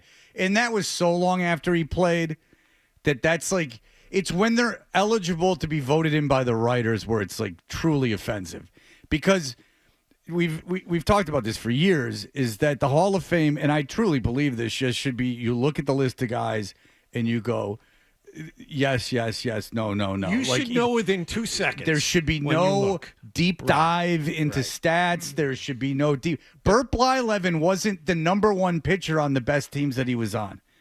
I know he wasn't the number one pitcher when Jack Morris went like 10, 11 innings in that World Series game. 1991 Game 7. So that Bert Blyleven didn't do that. You brought up the one name that always just makes me shake my head when I get into Hall of Fame discussions, because Jack Morris was kept out for so long. And guys like Tony Maz, who have encyclopedic knowledge of the game and knew his win-loss record, knew his strikeout-to-walk ratio and everything off the top of his head. My benchmark for this has always been something I took from T-Bone, which is the yes, no thing. I love that. Just you look at it and what does your gut tell you? But T-Bone's thing is, can you tell the story of baseball without this guy? Or even the team. Can you tell the story of this team, of this franchise, without mentioning this guy and having that be part of the story? And if you can, then he doesn't belong. If you can tell the story of baseball and not mention this guy's name, he doesn't belong in the Hall of Fame. And for me, the Jack Morris one was like, no, you can't. You can't tell the story of baseball from all the years he got the ball opening day for the Tigers and beyond, and multiple World Series with multiple teams. No. And the fact that he had to get in on the Veterans Committee always stuck with me and always bothers me when we have these discussions. Well, he was just think of the length of time between this. He's the best pitcher on the '84 Tigers. He was the best pitcher on the '91 team. I mean, Twins. Yeah. Twins. I mean, he was the best pitcher. I mean, that's a pretty long run of being the best pitcher. But it was the deep dive that kept him out. Right. And look, Jack Morris, whatever. I agree with you.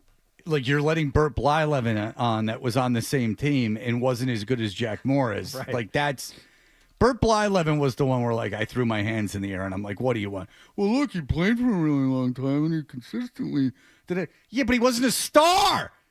They got to be a star, baby. I also forgot he pitched for those Toronto Blue Jays teams that won back-to-back championships. I'm aware. He was, if not the best, one of the best pitchers on multiple teams that made the World Series. All right.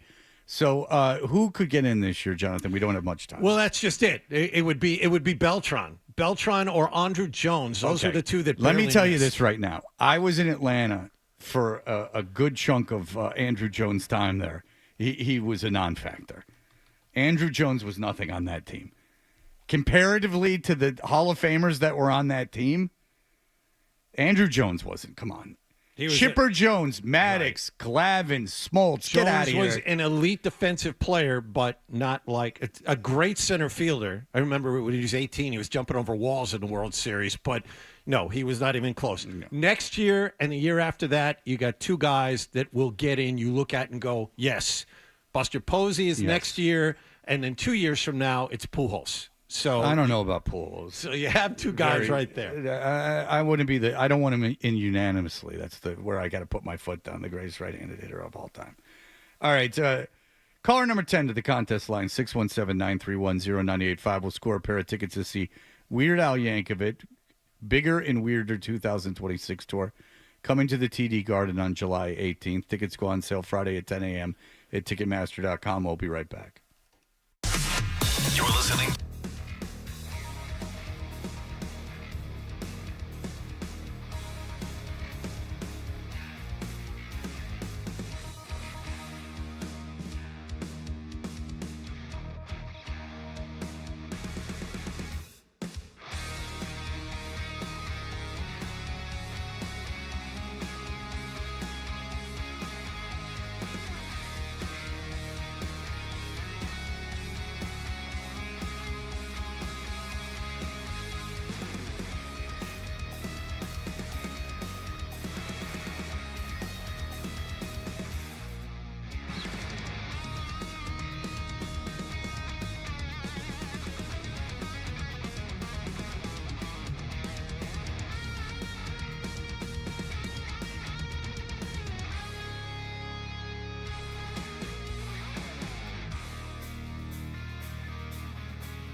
The games. It's Toucher and Hardy, Zolak and Bertrand, Felger and Maz, Joe Murray. For Boston sports fans, it's 98.5, the Sports Hub. Paisley Media Group Station.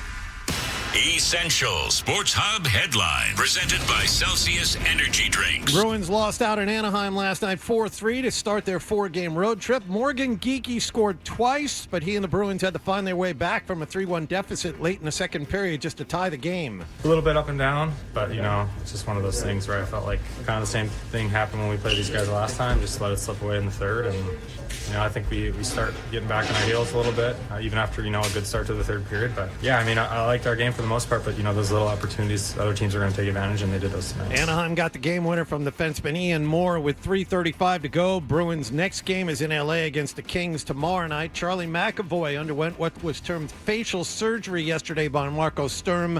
McAvoy is out indefinitely. Patriots had everyone on the field at practice yesterday. They're in Cincinnati on Sunday. Keyshawn Boutte and Ramondre Stevenson missed the win over the Jets last Thursday night.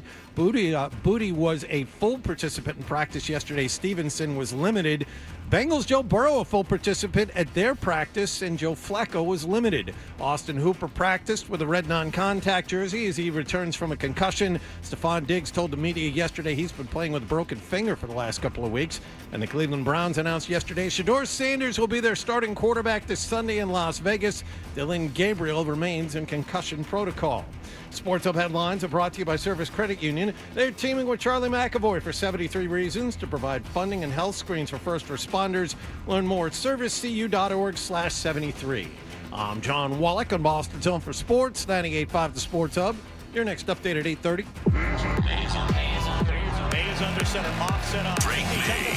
Throws down Drake rolls well, wrecking traffic. Off balance, throw it to the end zone. Popeye, the pass is going to be... Drake May plays on one station in Boston. Here's another Drake May moment. Drake May. 98.5, the Sports Hub. Oh boy, I guess it's time for more Toucher and Hardy on 98.5 The Sports Hub. Watch one of them right here on YouTube. If you subscribe to 98.5 The Sports Hub on YouTube, you can watch us live now. Adam12 came to us and he said, do you know Michelin stars or however I've heard it pronounced both ways? What do I know? I'm not in that industry. I don't really even care about these kind of restaurants. I'm not a big gourmet or diner. If you must know, one restaurant in Boston area got a star, apparently. I don't know what it is, but it got one. They got rated or something like that? They got 1 star. I guess you can get up to, how many stars? Up to 3, yes. Up to 3. You can get recommended. You can get Bib Gourmand. The Michelin Guide is now here in Boston. So. But what do I know about any of this? And Adam certainly doesn't know anything about this. He's at the poverty level. I know what their dumpsters look like. Yeah, well, Nice. you're not in on the joke. You can't make jokes about it. How dare you? Mm-hmm. But Adam, I mean, this is just a way to taunt Adam and to infuriate him. This is what leads to his rebellious behavior. Is this the notion that there are these people out raiding these restaurants? Now, why we don't know anything about this, one person would, and that's Jonathan, because you'll remember this exchange, which was not easy to find, Jonathan. No. But but people tried very hard to find this exchange. But this was from the show in times I don't even know. But this exchange happened. Like, besides professional sports, what do you enjoy? We were asking John of his passions. Because one must have different passions. One cannot subsist on sports alone. To live a full life, you have to have many interests. Why was this so hard to find? Because why would we have marked it? Oh, okay. No, it's nothing to do with you. It just was some random conversation. Mm-hmm. Adam had a good idea. He's like, the Michelin thing came out. Remember when John, he's a big expert, and when I went, well, we can't do the bit unless you find the audio. Okay. Because you won't know and I won't know. Like, I remember the conversation, but it's very important that we have this conversation. You're not going to like this, John. Yeah. Let's get that out of the way. I'm getting that. We didn't remember all the nuances of the conversation. Yeah, I haven't heard this since it happened. It's good to revisit it. Okay, so here we go. Like, besides professional sports, what do you enjoy? Good question. I enjoy crochet. No. What do you enjoy? You have your thinking. You're buying time. Just what do you enjoy? It's an easy question. It's Are you a personal. foodie? Yes, as a matter of fact, I eat out. I eat different kinds of foods. I enjoy cooking, preparing foods. What's your favorite thing to cook these days? Everything to cook these days. What did I cook? He's like Beetlejuice. He's got to repeat the question to buy time. All right.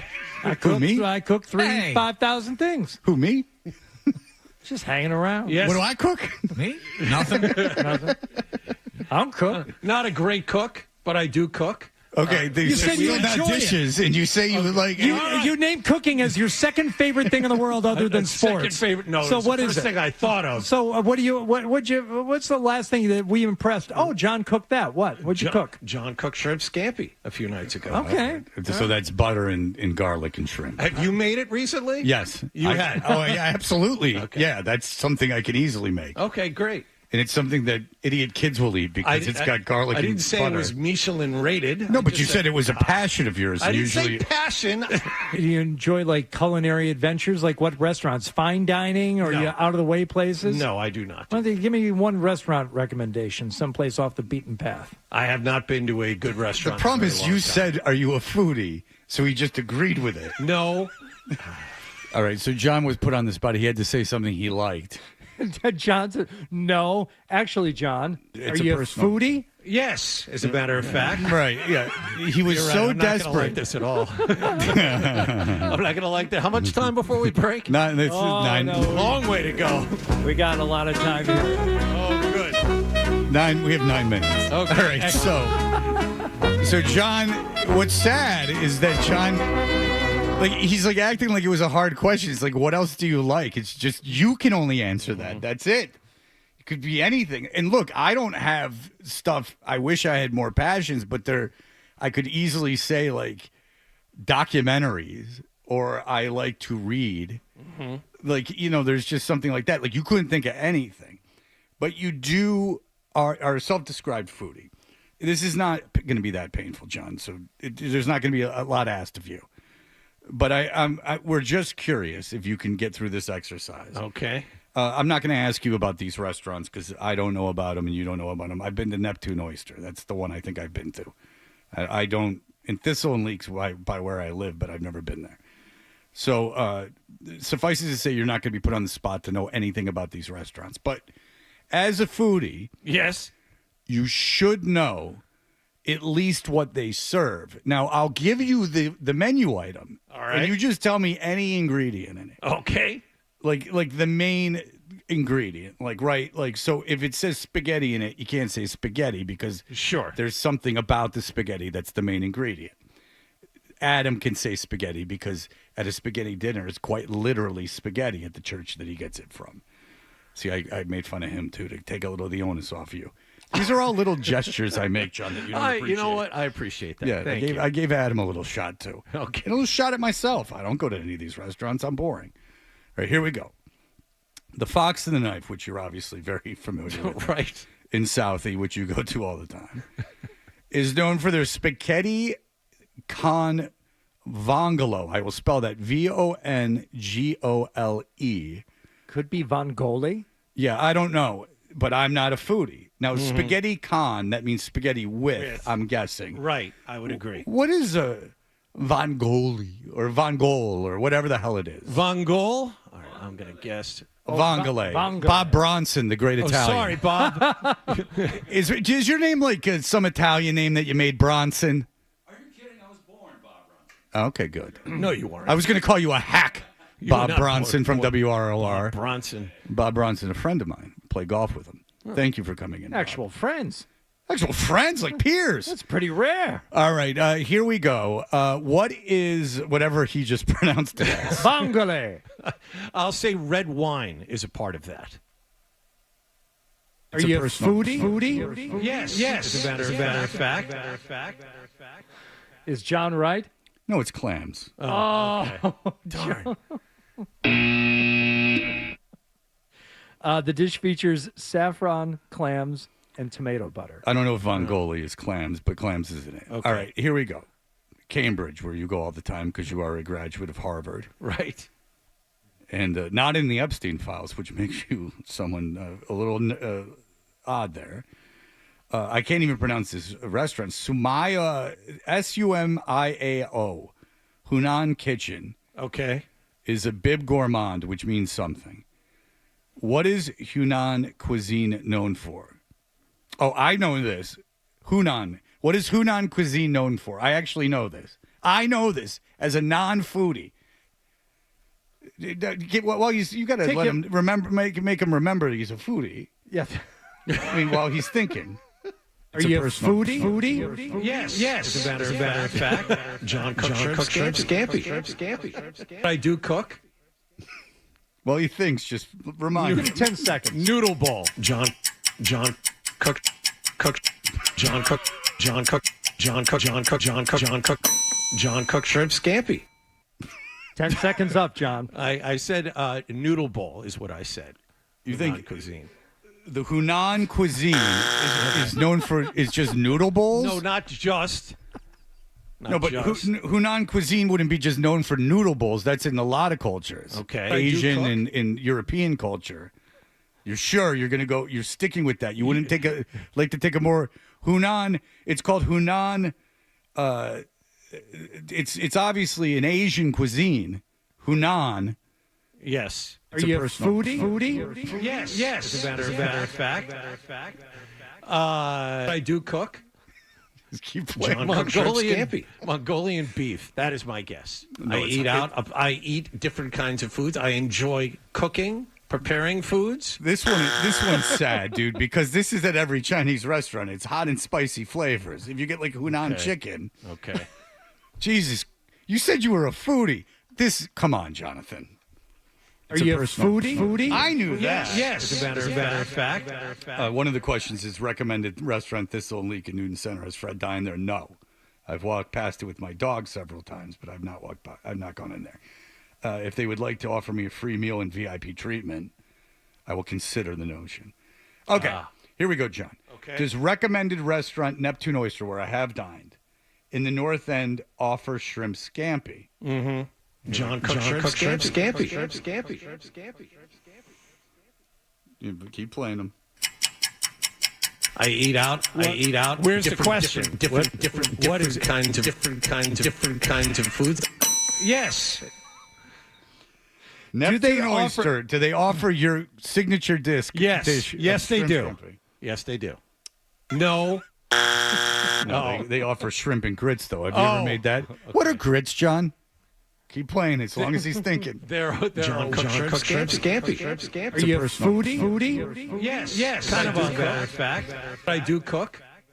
I eat out. I eat different kinds of foods. I enjoy cooking, preparing foods. John cooks shrimp scampi. What are grits? Do I John? need to be here for this? No. I really don't need to be here. What are grits?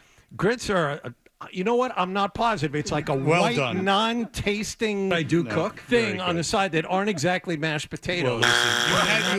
You would have had to travel to the south. They're not potatoes at all. No, I said they're not. In fairness, you would have had to go onto a Waffle House. All right, so here we go. Yes. This is the last one, John. Okay. So get your fingers ready, Artie, because this is the last one, and you can throw them all out there. Lynn's Nightshade Noodle Bar is recommended. This is interesting. This is something I don't know. Name a vegetable that's a nightshade. I think you should name all three. A nightshade? Yeah, name two of the three. Mushrooms? No. I eat out. Different kinds of foods. Yes. John cooks shrimp scampi. That's not right. John cooks shrimp scampi. Go ahead. Nightshades, turnips. No. Are you a foodie? Yes. As a matter of fact. Tomatoes. I do cook. That's one. Okay. Obviously, you're on the right track. Hey. Okay. Tomatoes. Are you a foodie? Yes. As a matter of fact. John cooks shrimp scampi. I do cook. All right, one more guess. What do you got? What did I say? I said turnips. That was wrong. I said mushrooms. That was wrong. I said tomatoes. Are mushrooms a vegetable? Are those even a vegetable? They're considered a fungus, though. Yeah. Oh, they're not even a vegetable. No. What did you think grits were made out of?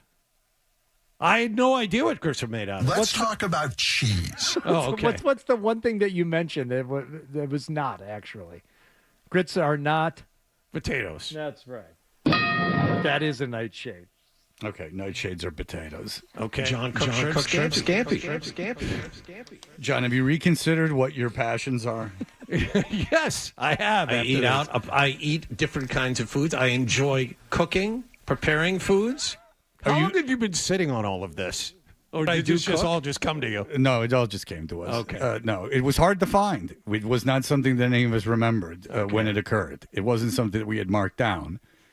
Have you thought, because again, this all came from you, just me asking you, like, besides professional sports, what do you enjoy? And you couldn't think of anything. You just blindly agreed with anything Hardy said. He could have said unicycle riding, and you would have said yes. It's a personal. I don't think I would have said yes, as a matter of fact. Well, only you would know, John. It seems like you'd agree to anything at that point. You were under so much pressure to think of in your own brain.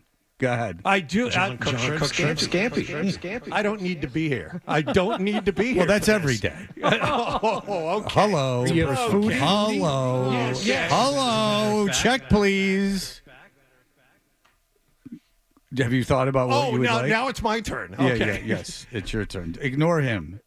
Super yummy.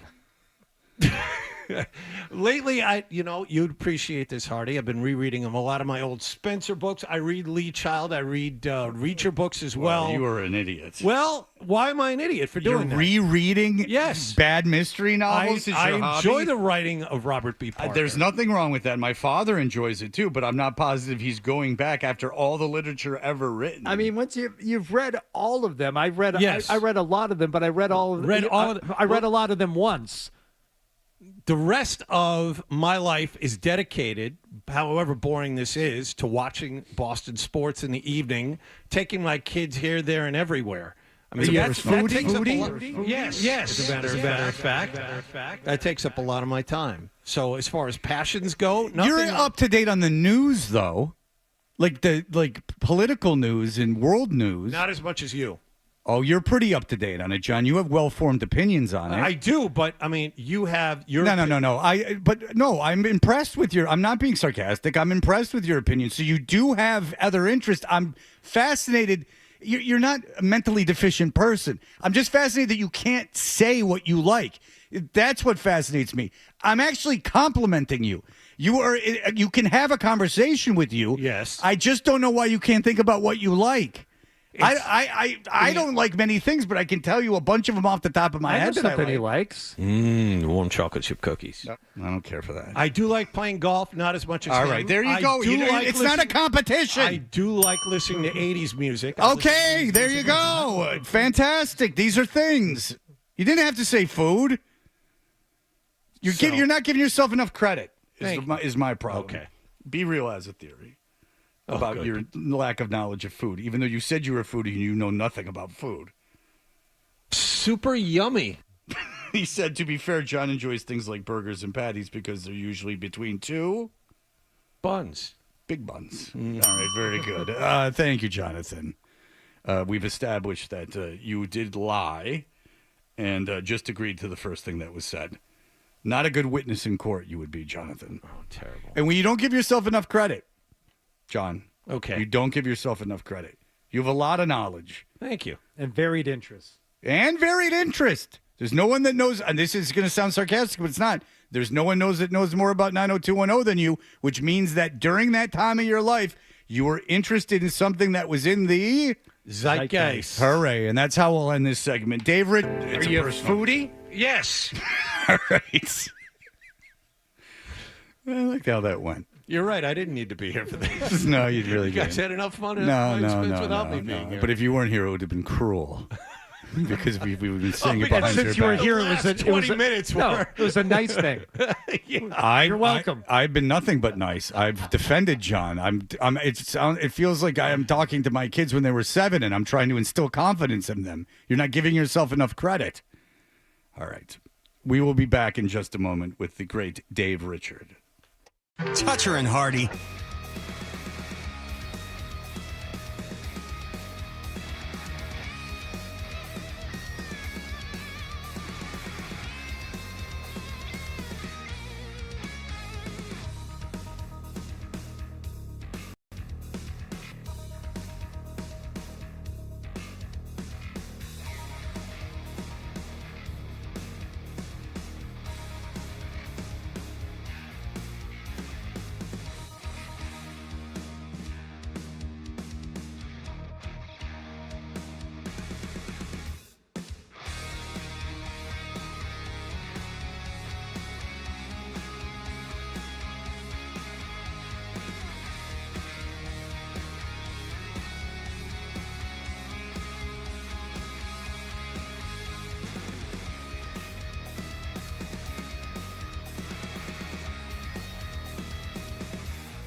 back to Toucher and Hardy on the Sports Hub.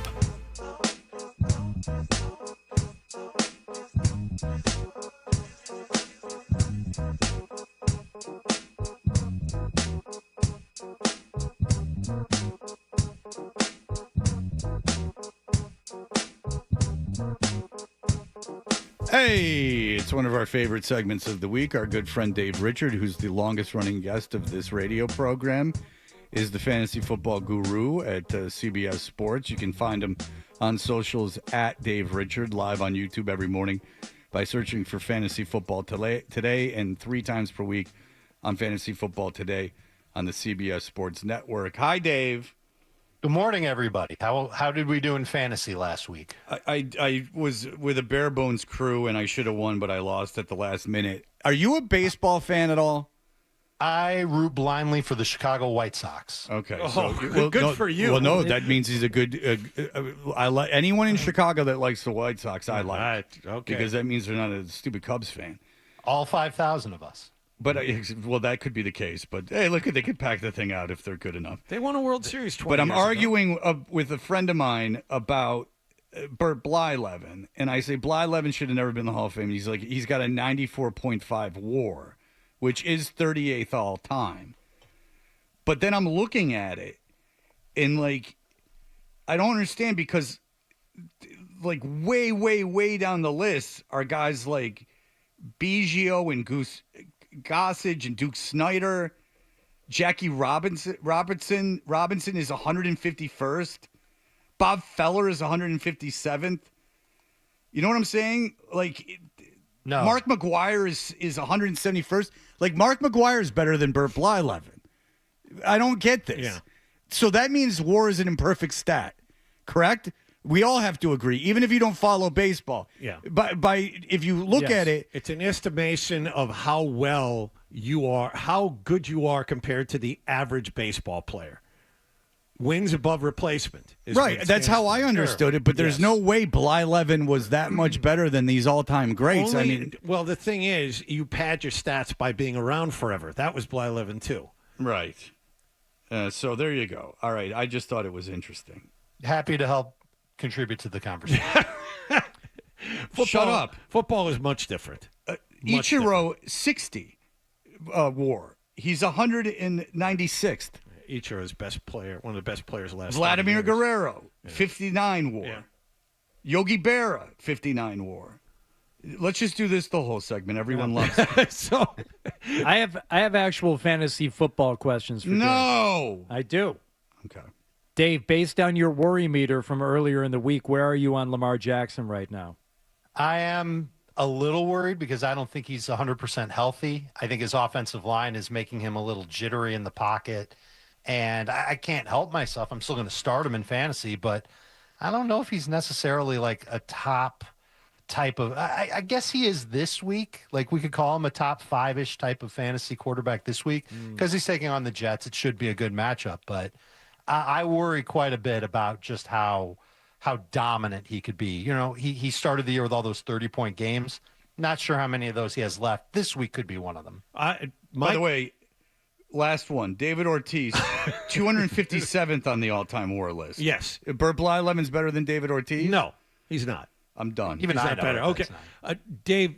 Obviously, the big question for Patriots fans is Joe Burrow going to play this weekend against Cincinnati? Fantasy-wise, where are you as far as the Cincinnati wide receivers, tight ends, and running backs? Nervous, but just the simple fact that this is an offense that's going to have to put up points to compete in the game because their defense lets them down every single week. I feel kind of obligated to start them. We've seen T. Higgins ball out every time he's played without Jamar Chase. I think it's going to be harder for him to do that this week because Christian Gonzalez could be assigned to him. I'm sorry, Dave, but is that reason enough? I know it's not your only reason, but just because the defense stinks, that doesn't automatically mean the offense is going to be better. No, it doesn't. It obligates the offense, though, to play in a little bit of hurry-up mode and maybe to throw a little bit more, and that benefits the players on the offense, at least in this version of the offense. Okay. I don't think Chase Brown is going to have a great rushing average, for example, but I could see him catching 5 checkdown passes, especially if it's Joe Flacco. and he can end up doing some damage there. I think T. Higgins can still do some damage. Andre Yoshivas has kind of emerged as a sleeper this week. If Mike Gesicki plays, that could throw that out of whack a little bit. Noah Fant, same thing, but he's based on Gesicki. I never knew that Mike Gesicki would be such a factor for fantasy purposes. And Flacco's going to have to throw a lot. And based on that type of volume, and the game could be 28-10 in the middle of the third quarter, and the Bengals can still put up some touchdowns in garbage time, and that still counts for fantasy. I would be fairly interested in starting them. It's not going to be the same level that I would start them if they were playing against a weaker defense. But the Patriots are a good defense, and I think they deserve some credit. I just think that there's going to be enough there for the Bengals to put up points and to compete. Not necessarily compete, but put up enough points to help their fantasy managers. It could be worse with Burrow. If he's really not 100% and they're rushing him back to try and salvage a win, it's not a guarantee that he's going to be great. I'd probably rank him in the same area that I rank Joe Burrow, and that's as a low-end starting quarterback. He has a very good matchup this weekend because the Dallas defense is terrible, but the numbers... I'm not sure about that. Okay, well, then let's talk about Jalen Hurts. I mean, obviously the Philadelphia offense does not look good.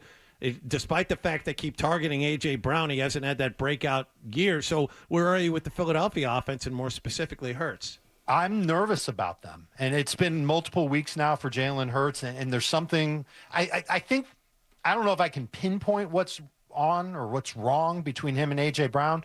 I wonder if it's just A.J. Brown isn't healthy, isn't running with the same type of explosiveness that we've seen from him before. I remember earlier in the year when I broke down his film, he did not look as explosive. And then I thought he turned the corner, and then he got hurt again. And I don't think he's been the same since. So I think he's playing at a less than 100%. But there were plays where there were miscommunications between the two of them over the last couple of weeks. I can't look at Jalen Hurts and say, Lamar Jackson's going to be fine. He's taking on the Jets. I can't say that with Jalen Hurts because I'm not sure if he will be fine. I kind of buy into what Dallas is doing on defense, and it's not based on what we saw last week because they took on the Raiders. That team's a mess. But they're going to be better stopping the run with Quinnen Williams there, a couple of linebackers they upgraded with over their bye week. It's a better defense. They're healthier in the secondary. It's a better Dallas defense. And Philly's going to play this game without two of their starting offensive linemen. Their other one of them's Lane Johnson, who's been awesome. Their other offensive linemen haven't been as amazing as they once were. This feels like a team that's getting a little bit older, and Jalen Hurts is getting a little bit more.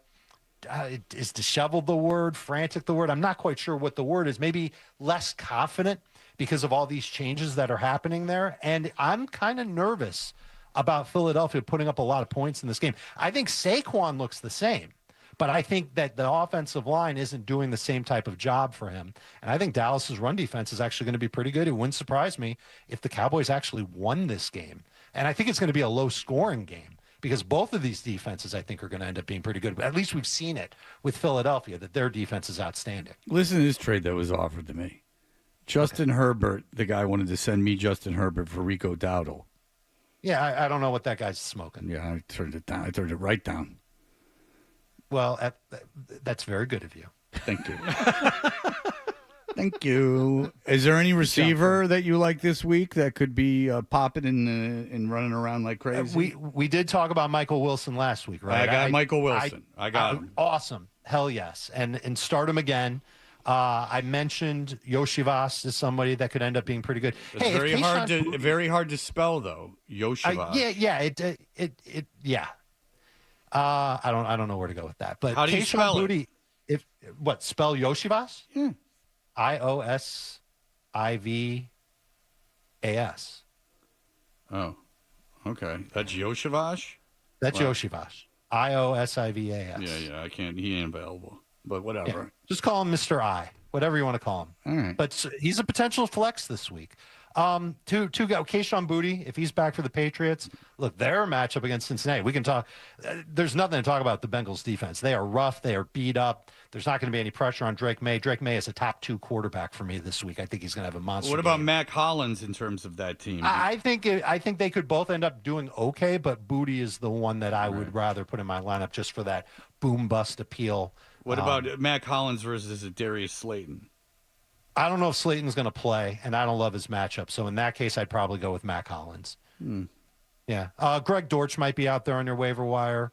If you're really desperate, Jaden Higgins, who plays tonight against Buffalo, maybe he gets you 10 PPR points. Luther Burden is a receiver worth stashing, not necessarily starting. You like He's in Dortch better Chicago. than Hollins? Do I like who better than Hollins? Dortch? Yes. Yeah. Okay. I think that Cardinals-Jaguars game could be high scoring. All right. And Jacoby Brissett, man, he's been playing really well. He's fitting in so well in Arizona's offense. It's the most random thing of the fantasy football season, but 5 straight games with at least 23 fantasy points. All right. Very good. And you think Jalen Warren's going to play this week? The Steelers were optimistic on Tuesday that he was going to play. He didn't practice on Wednesday. I think if he practices by Friday, there's a good chance he gets in the game, but he's going to split with Kenneth Gainwell. Gainwell might actually be the better start of the two, because I think Gainwell just might be put in a little bit more passing situations than Warren will be. I don't know how healthy he is. We'll find out by the practice reports. But if it's Mason Rudolph, they're definitely going to try and lean on shorter throws. It's not Aaron Rodgers back there. It's a different type of quarterback, obviously. And so that would benefit the running backs who can catch passes. Warren can do that, but Gainwell's done a little bit more of it. And last week he was really successful at it. All right. I will take one listener question, and it's from Brandon. Go ahead, Brandon. Hey guys, hey Dave. Good on you, Hardy, mentioning the worryometer. Show you're really listening. That's cool. Dave, I was curious about the Bucks running backs. What you think of that situation, and if you would start Tyler Algier over any of the Bucks running backs this week. I might be compelled to, especially if Bucky Irving comes back. That could be a gross 3-way split between Irving, Tucker, and Rachaad White. I am nervous that Sean Tucker will not get anywhere near the same type of workload that he had last week. Todd Bowles talked about it after the game. He said, we go with the hot hand, but that's it. And if he doesn't get a hot hand against the Rams, which a lot of running backs do not get, Kenneth Walker notwithstanding, then I think Sean Tucker could end up being kind of a risk this week. He's in that flex range for me, but that's if there's no Bucky Irving. So Bucky's out, Tucker's a play at flex. Bucky's in, I don't know if I feel good about starting any Tampa running back this week. All right, there you go. No, that was it. And that's right, computer. I was right. Dave Richard, thank you so much. And you know what's interesting is that you've been helping me so much, and you've gotten me a bunch of good players. Listen to this. In my league, I'm 3-8, but I have 1,315 points that would put me in 6th place, ahead of the 6th place team in the league. So I would be a playoff team if you went just by points. Well, that's how it should be done. And I'm not saying that just to butter you up, Fred, but in most leagues, in most fantasy leagues, there's 2 divisions. The team that wins each division based on win-loss record, they get not just a playoff spot, but a bye. Then the next 4 best teams based on points scored go to the playoffs. That's how it should be. It shouldn't be based on record, because you've proven that you've got a top 6 team. You're scoring a lot of points. You've just had some rotten luck. That's why you have 8 losses. This is something that you need to take to your commissioner and talk about. Oh, well, don't worry. I'll be at the next board meeting. You don't worry. I'll be there. All right, Dave. Thanks so much. You can follow him. Follow him on social media at Dave Richard. You can listen to him live on YouTube every morning by searching Fantasy Football Today, and 3 times a week on Fantasy Football Today on the CBS Sports Network. Dave, it's always a pleasure, sir. Thanks you so much, as always, for the time. You got it. And the Hack game is strong today, Fred. I like that one. Oh, thank you. Do you know the team? Looked like the Lions. It is the There you Lions. A go. lot of people think that's a Carolina Panthers hat, but it's a Lions. A lot of people are dumb. From the Pro Shop, located in adjacence to the stadium. It was a pop-up So Pro Shop. Not only is it a cool hat, but you paid like mega full price for it. No, I didn't. It was a pop-up by the stadium. It was a brick and mortar establishment. It was. I wasn't going online. The one that had the whole family working in there? Maybe. Yeah. Yeah, maybe. It All was right, like across from Ford Field. Yeah. You probably were in there too. All right. Thank you, Dave. We appreciate it. Start your Lions this week, by the way. All of them. They're going to go off. Yeah, they're going to win that They game by better. a lot. Oh, No, yeah, they will. 45-17. Yeah, they're going to put up a lot of points. All right, thank you, Dave. All right, guys, be good. I might gamble this week because I very much, and I've lost every football bet since week 1, and you might want to go counter this. But I do like the Lions. That's only 10-point spread. I like them by a lot more than that. and the Jets are like a 17-point dog or something ridiculous against the Ravens. And I think with Tyrod Taylor, I think at least that's a touchdown. I don't even – I might be wrong about the spread, but it seemed like a ridiculous spread on that game. But then again, I have not won a bet since week 1. I've lost a tremendous amount. I mean, tens and tens of thousands of dollars. Baltimore's 13.5-point favorites. I don't know about that. All right, we'll be back. Here are the headlines.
thing on As bets are concerned, she had a rough week last week after a long winning streak. Let's get to that later. You said that Zach Taylor has talked to the coach of Cincinnati has talked to the media today. Yeah, it's not to the media. He apparently has a show on a radio station in Cincinnati, WLW, which is like news talk, but he was just on, and they asked him, is Joe Burrow playing this weekend? And he said, quote, I'm not there yet, unquote, which means to me, more and more, it's less of a doubt with him, or more of a doubt. I'm not sure what the correct phrasing is. The point is he's considering it. It's not out of hand, no. Whereas 2 days ago it was out of hand, no, he's not playing this Right. weekend. And so what would be the incentive to tell anyone that he was going to play if he was going to play? Right. Like, again, put yourself in his shoes. Would you say it? Now, No. I might say he's not going to play, so I just get that out of the way and the distractions So gone. you don't have to answer the questions Thursday, Friday, and Wednesday, Right. Thursday, Now, Friday. This certainly doesn't mean he's going to play, but like, there's just no incentive to say he's not going to play. That he's not going to play if he's going to play, or there's no incentive to say he's going to play. There's not that incentive there. I wouldn't do it if I was the coach. Now, if I was in the media, I'd ask him a bunch of times about it, obviously, so everyone's doing their job. This quote here is inviting an avalanche of questioning when he meets the media later today. This radio interview he just did. If Burrow, we went over this, and I think we should do it again. If Burrow practices today and doesn't play on Sunday, they play Thanksgiving night. So he'd really have one practice before the Thanksgiving game. So why wouldn't you try to save your season on Sunday and play Burrow instead of give yourself more of a margin of error? Exactly. I mean, Instead of seriously. and then if you feel like you want to pull him, you know, when you're mathematically out of the playoffs or something like that, you can talk about doing that. But if you're at all considering playing him and you're going to let him practice, he can get hurt in practice. I know that they don't get hit, but I mean, guys get non-contact injuries all the time. He could hurt himself in practice. You know, I just don't get the incentive of not playing him this week, but then playing him on Thursday. See, that's the more we're talking about this, the more I believe if he does not play this weekend, because he would only have one more practice before Thursday night, and that seems ridiculous, they'd be pointing towards the Buffalo game. Okay, but then if you lose these two games, you're pretty much mathematically eliminated from the playoffs. You're 3-9 at that point. No, I understand that. I'm just talking about what their target is in their head. It makes more sense if he doesn't play this weekend to not play him on Thursday. Well, then night I as wouldn't well. play him at all. Yeah. And so at that point, what are you putting him in And then for? why would I waste first-team reps with the guy that's not going to play this season? Yeah. It doesn't make any sense. But Zach Taylor seems to be leaning towards, I'm being mysterious because I want to play him. Well, if he's doing 11 That's what on it looks 11 like. practice, and you conceivably, I don't think he's running with the practice squad. Why would you take reps away from the guy that's going to start for you, especially if it's not Flacco, whose arm's bothering him?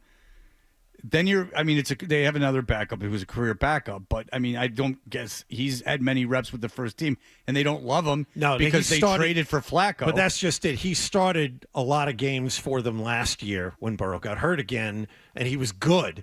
But he was bad this year. They tried it after Burrow got hurt this year, and he was good for one game, and they're just awful the next two or three. Right, which and then is why they Flacco traded came for in and Flacco. played pretty well. Right. So, and Flacco's arm's bothering him.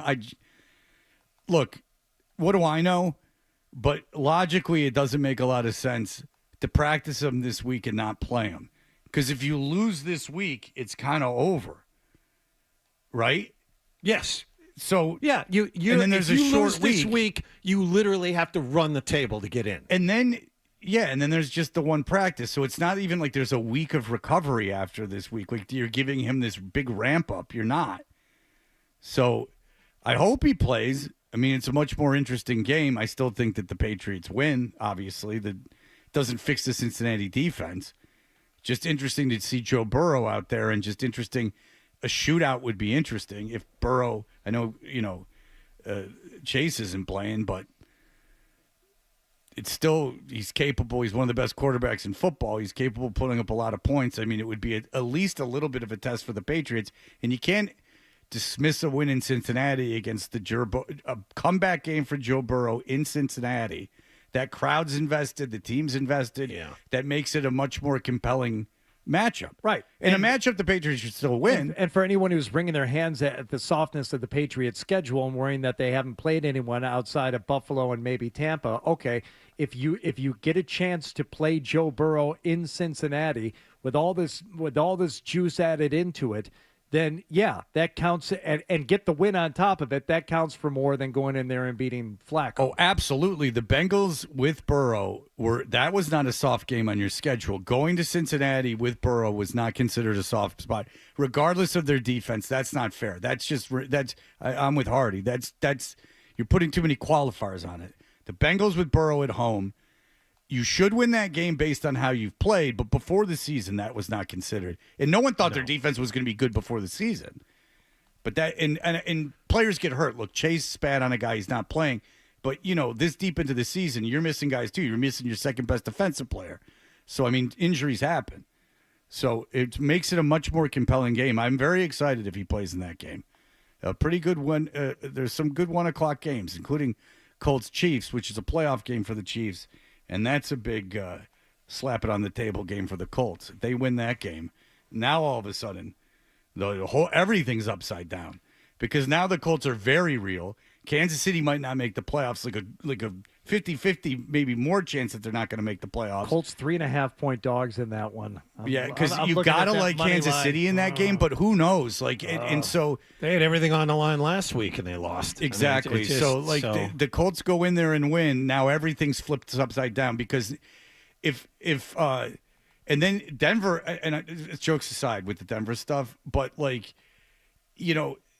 then you have the Colts that won that beat the Chiefs. If the Patriots beat the Bengals, then you have 3 teams that you thought, 2 of whom you didn't think were going to be anything. And Denver you thought was going to be okay. You never thought Denver was going to win that division. You did not think Denver was going to win that division. Jokes about the Denver stuff aside. That was fun, but this is serious. The season's upside down. The season has a chance to go upside down. Everything's legitimized this Sunday. In that 1 o'clock window, and it's the Patriots in Indy, and if they win those games, hachi machi. The Blue Bloods are in a lot of trouble in the AFC for real. All right, we'll be back in just a moment with Phil Perry.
Stephon Diggs told the media yesterday he's been playing with a broken finger, and Cleveland announced yesterday Shedeur Sanders is going to be their starting quarterback this weekend in Las Vegas. Sports Hub headlines are brought to you by Avidia Bank, the Metro West's best bank.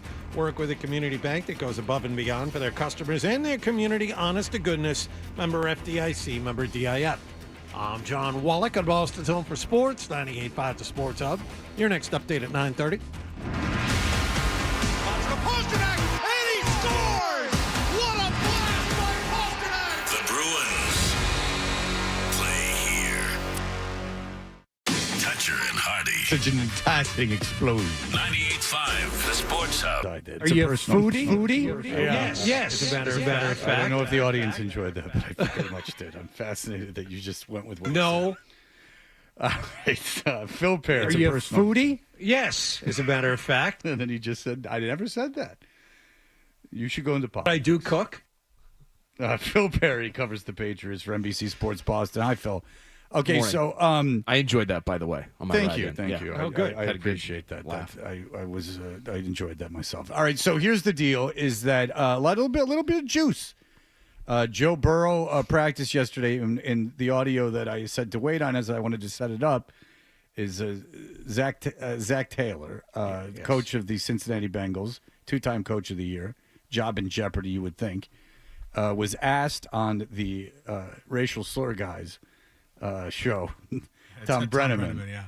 He had a hot mic, and he didn't know what he was saying, and he got fired, which is unfortunate. I mean, I don't know if that guy should have been fired, but whatever. But anyway, so he's got a show on in Cincinnati on the radio, and here is what the coach had to say. Is there a chance that he plays Sunday? Well, I'm not there yet. You know, it's one day of practice. Isn't going to lead to that decision yet. We'll use the time we have at our disposal and come with the best decision we can. All right, come on, Coach. Come on. I'm going to circle back to it one more time. I have to do it. Come on. There are more people that listening to this morning show than anywhere else, and they are huge. Me too, Bengal fan. Come on, Coach. You can tell us right now. Burrow's playing, isn't he? He's playing, isn't he? Yeah, no, I wish I could. I wish I had that decision today. You know, honestly, I'm going to take in all the information I can and make sure it's the best one for Joe and our team, and we'll go from there.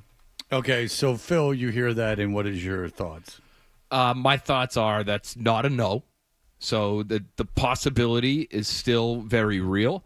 And I would personally be very surprised if he doesn't play. Okay, After so practicing in full on Wednesday, and now the entire world knows he was able to practice in full. There's video out there of him not exactly practicing, but warming up and running all over the field.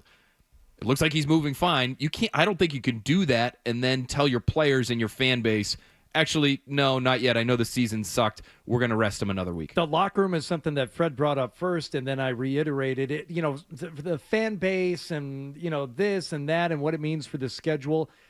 I think it's the locker room as much as anything. How do you get your guy back and he's ready to go and he's a full participant and then say no? How do you tell your team that? I don't know how you could. That's why I would be stunned if they do tell their team that. Unless, listen, I guess I would leave open the possibility that he sucked at practice. Was he horrible? He practiced in full. He threw 8 picks. You know, maybe even the defense is looking at it and saying, yeah, we're terrible. And we just made Joe Burrow look terrible. Like, maybe he really isn't ready. I guess there's a small sliver of a chance that's possible, but I highly doubt it. To practice in full on Wednesday, generally speaking, means you're going to be good to go for Sunday. And they have a short week next week, right, and they play Thursday night. So you have one extra practice after this week. What are you waiting for? I mean, what difference would it have made playing Thanksgiving as opposed to playing this weekend? Yeah, I just think, especially now, because they aren't yet mathematically eliminated. No, if they go on this huge run, which, by the way, they were supposed to be a good team with Joe Burrow, and the defense was supposed to suck. So, anyway, you're certainly not making the playoffs if you lose on Sunday. If you beat the Patriots, a very good team, on Sunday with getting your quarterback back, at least there is a chance. Then short week, you're at Baltimore. You know, things happen on a short week. But there's no chance if you lose on Sunday. We'd agree, right? You lose, then at that point, what is your record at that point? You're 3-8 if you lose this weekend, and you have to run the table to get in. Yeah, so, like, you know, or have a chance to get in. Before the season, that's a game you would think Cincinnati would be favored in. Now, that's not the case. New England's much better than we thought they were, and Cincinnati's bad. But with Joe Burrow, and their defense was supposed to be bad, but with Joe Burrow at quarterback, that's a legitimate team. And look, I still think the Patriots win. I'm sure you do as well, Phil. I do. Yep. But it makes things a lot more interesting. Oh, no doubt. And like you said, I mean, this would keep their season alive. If they lose this game and they have to run the table, they face 3 consecutive weeks of Baltimore, Buffalo, and Baltimore. They're not running the table in those 3 weeks, never mind the rest of the season. So it does make it way more interesting. It gives you the potential for a real shootout. Like, I think this Patriots defense is better than that to be able to prevent that to a certain degree. But this is the worst defense in football by a lot of different metrics. It might be one of the worst defenses in football the last couple of years by some metrics. And so the Patriots should be able to score and score in a big way with Joe Burrow. Your opportunity to do that as the Bengals is certainly much better, although you're also going to be without Jamar Chase, and so that's going to limit their ability to put up points as well. So it makes it more interesting, which is what we're all looking for. But, since there were a lot of games where Cincinnati's offense was very good without Joe Burrow, so you would have to assume with Joe Burrow that at least it's a competitive offense. At least, like, they're not going to score. You wouldn't think they're going to score, 16 points in this game. You would assume that they're going to score over 20 points. I would assume Cincinnati would. Now, I would assume New England would score more than that. But do you think that there's a chance New England could shut out Burrow, can keep him to like a touchdown and a couple field goals? Yeah, I do. You do? I do. Okay, I think there's a possibility of that. No Jamar Chase is a huge deal. No, I understand, but there's T. Higgins in Burrow, the most important position on the field. Yeah. I mean, listen, he is one of the 3 best quarterbacks they've seen this year, right? Baker Mayfield, Josh Allen. They held Josh Allen to 20 points at home on Sunday night. And Burrow's better than Baker Mayfield. Is he off an injury, though? I mean, generally speaking, of course he is. Right. But is he off an injury without one of his best weapons, having not played in a while? Like, those to me are legitimate questions. So I'm not going to say, they're put him down, they'll score 25. Patriots are going to have to do better than that to win this game. I'm not sure that's going to happen. Okay, but let me tell you, let me put it in this perspective, is that if you were looking at it before the season and you said the Patriots' second best defensive player was going to be out, and Jamar Chase was going to be out. I'm taking Cincinnati's defense off the table. I don't care that Hendricks is down. I don't care about any of it. Their defense sucks. So right. So just those New two England guys. puts on points, but you say, okay, well they're missing Jamar Chase. You say, well, okay, you're missing your second best. So Cincinnati's missing their second best offensive player, and you're missing your second best defensive player. I mean, there's injuries in a season.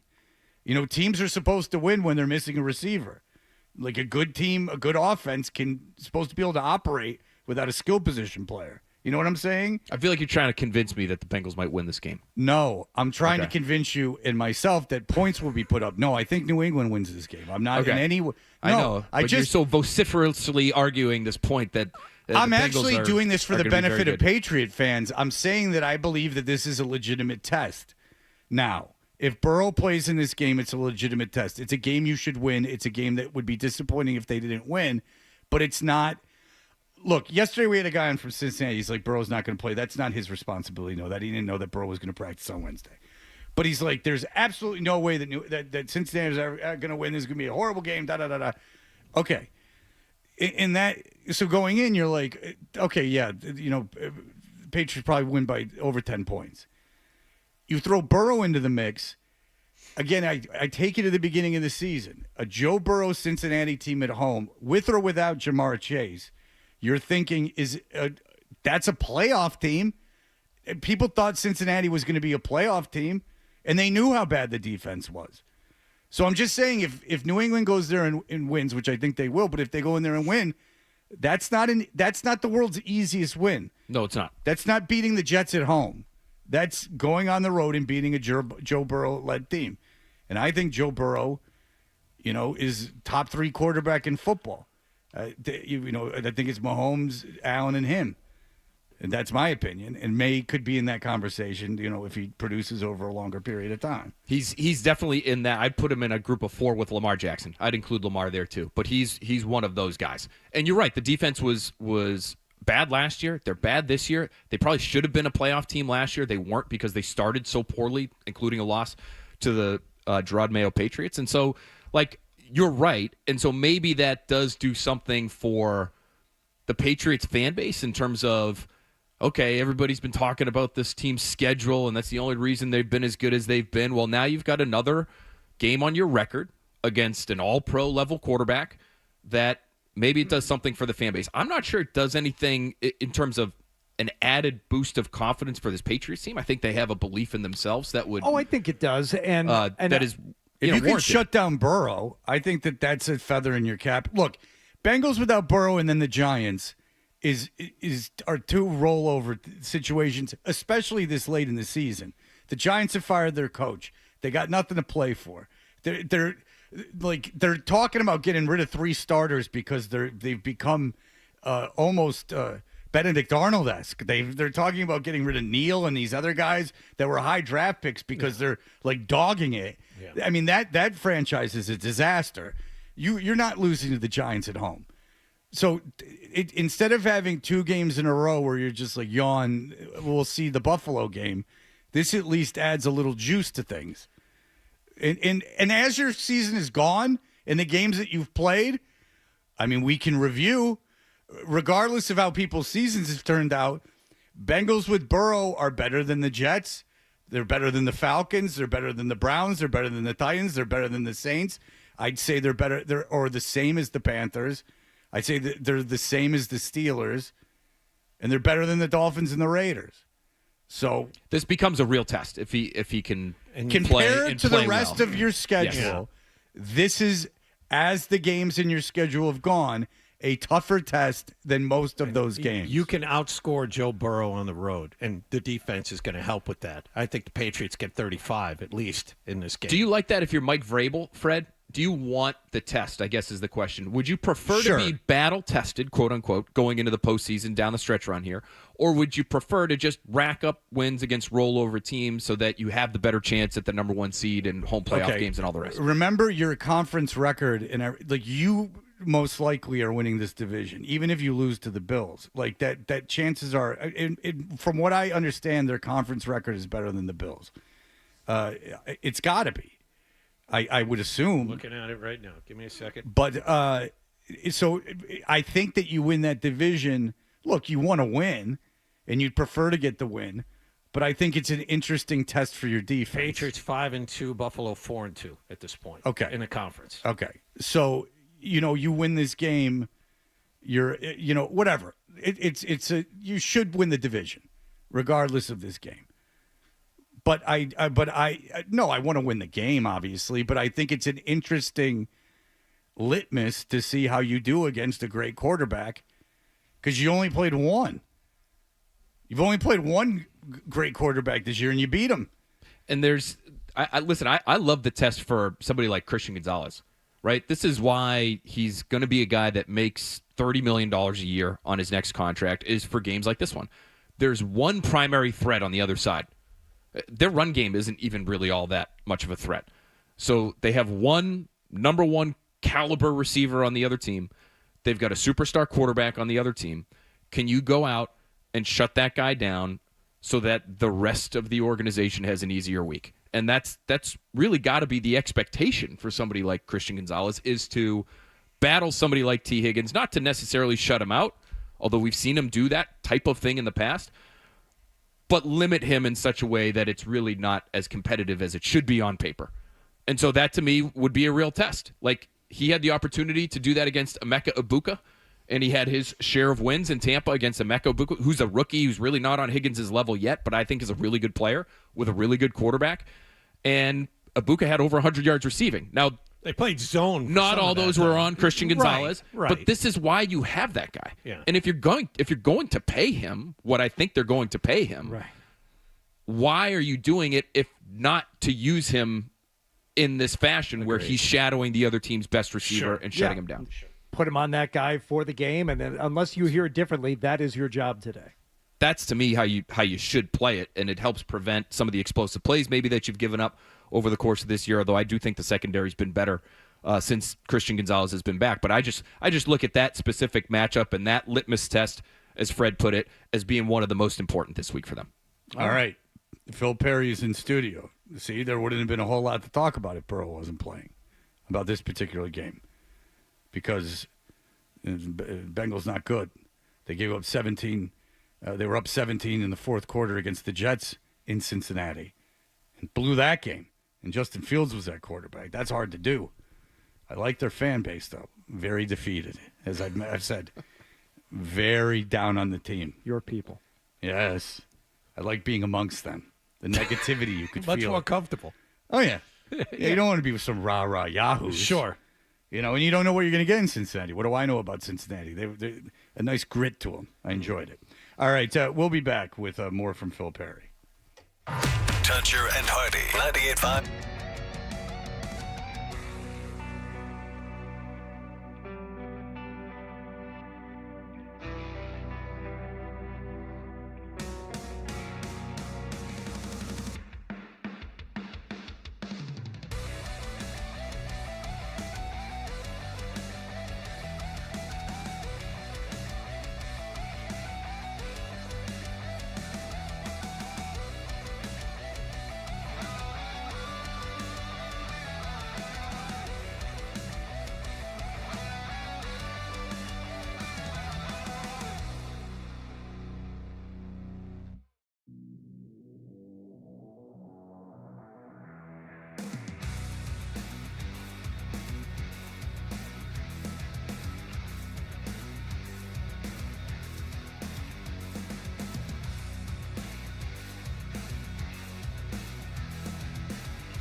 not known as Mr. Fun. Toucher and Hardy continues on the Sports Hub. No, shoot, I know he's a great player. He's done some great things in this league, and he's fun to watch when they're playing and when he's healthy. I wish the best of luck of him for his injury, but at the same time we're competing, so you want to win, and Phil Perry is here from NBC Sports Boston as we get a little crazy here with the Joe Burrow coming back. And if you look at the schedule, last week's schedule, not so great, not just for the Patriots, it was for the NFL as a whole.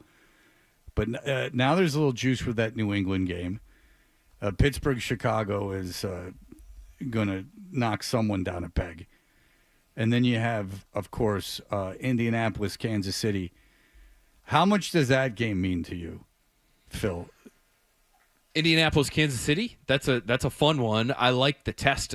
Speaking of litmus tests for Indy, I feel like Daniel Jones has come back to earth a little bit. The last time I watched any, significant amount of Indianapolis, they were hanging on by a thread against Atlanta overseas and had to win that one on a long touchdown run, I think, from Jonathan Taylor in overtime. So great test for them. And for Kansas City, I'm expecting this is going to be the first game in their road back to who we thought they were. Okay, because Kansas City loses. They make a run here. If Kansas City loses, they're not making the playoffs.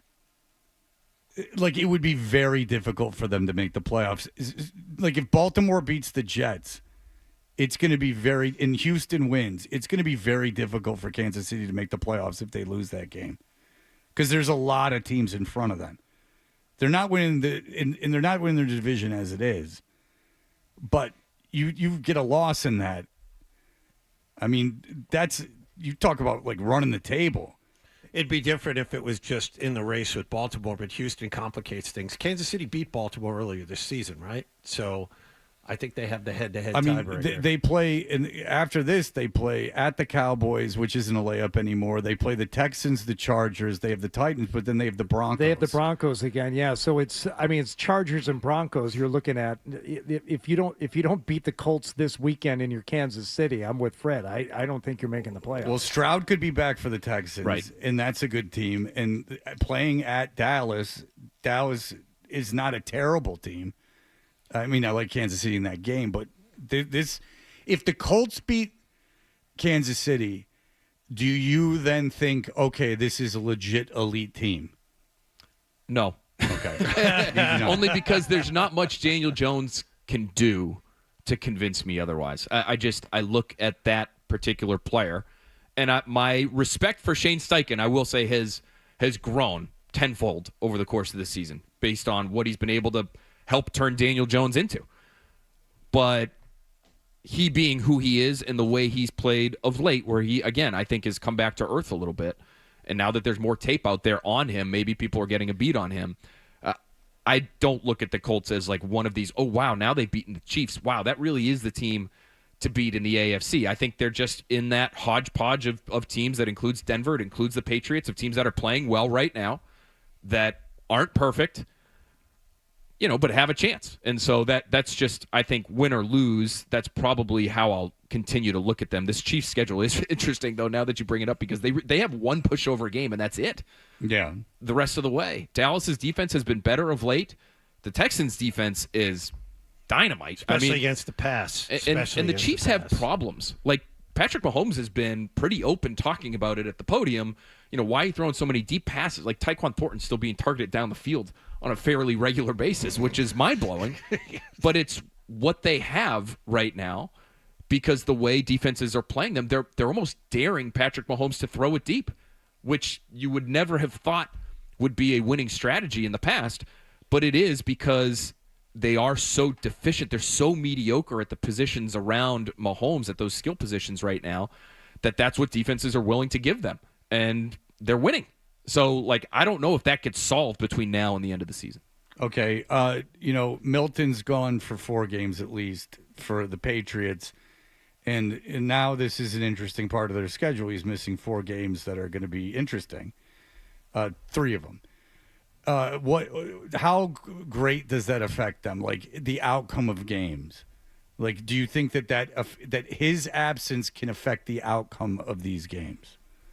I do against the Bills and Ravens because those are games that could be one-possession games, and he's the kind of player where one play could turn the tide, right? I mean, he had the most obvious example of this being that Week 2 game in Miami where that thing is nip and tuck, and he ends up making the sack that basically walks the game off to win it down in Miami. And so he has been excellent, I think. Really hard to live up to that contract. I think he's done a pretty damn good job of it. He's third in the NFL right now among interior defensive linemen in terms of pressures. He is 26. Barmore's right up there. Can they get pressure on the well. quarterback without him taking up that kind of space?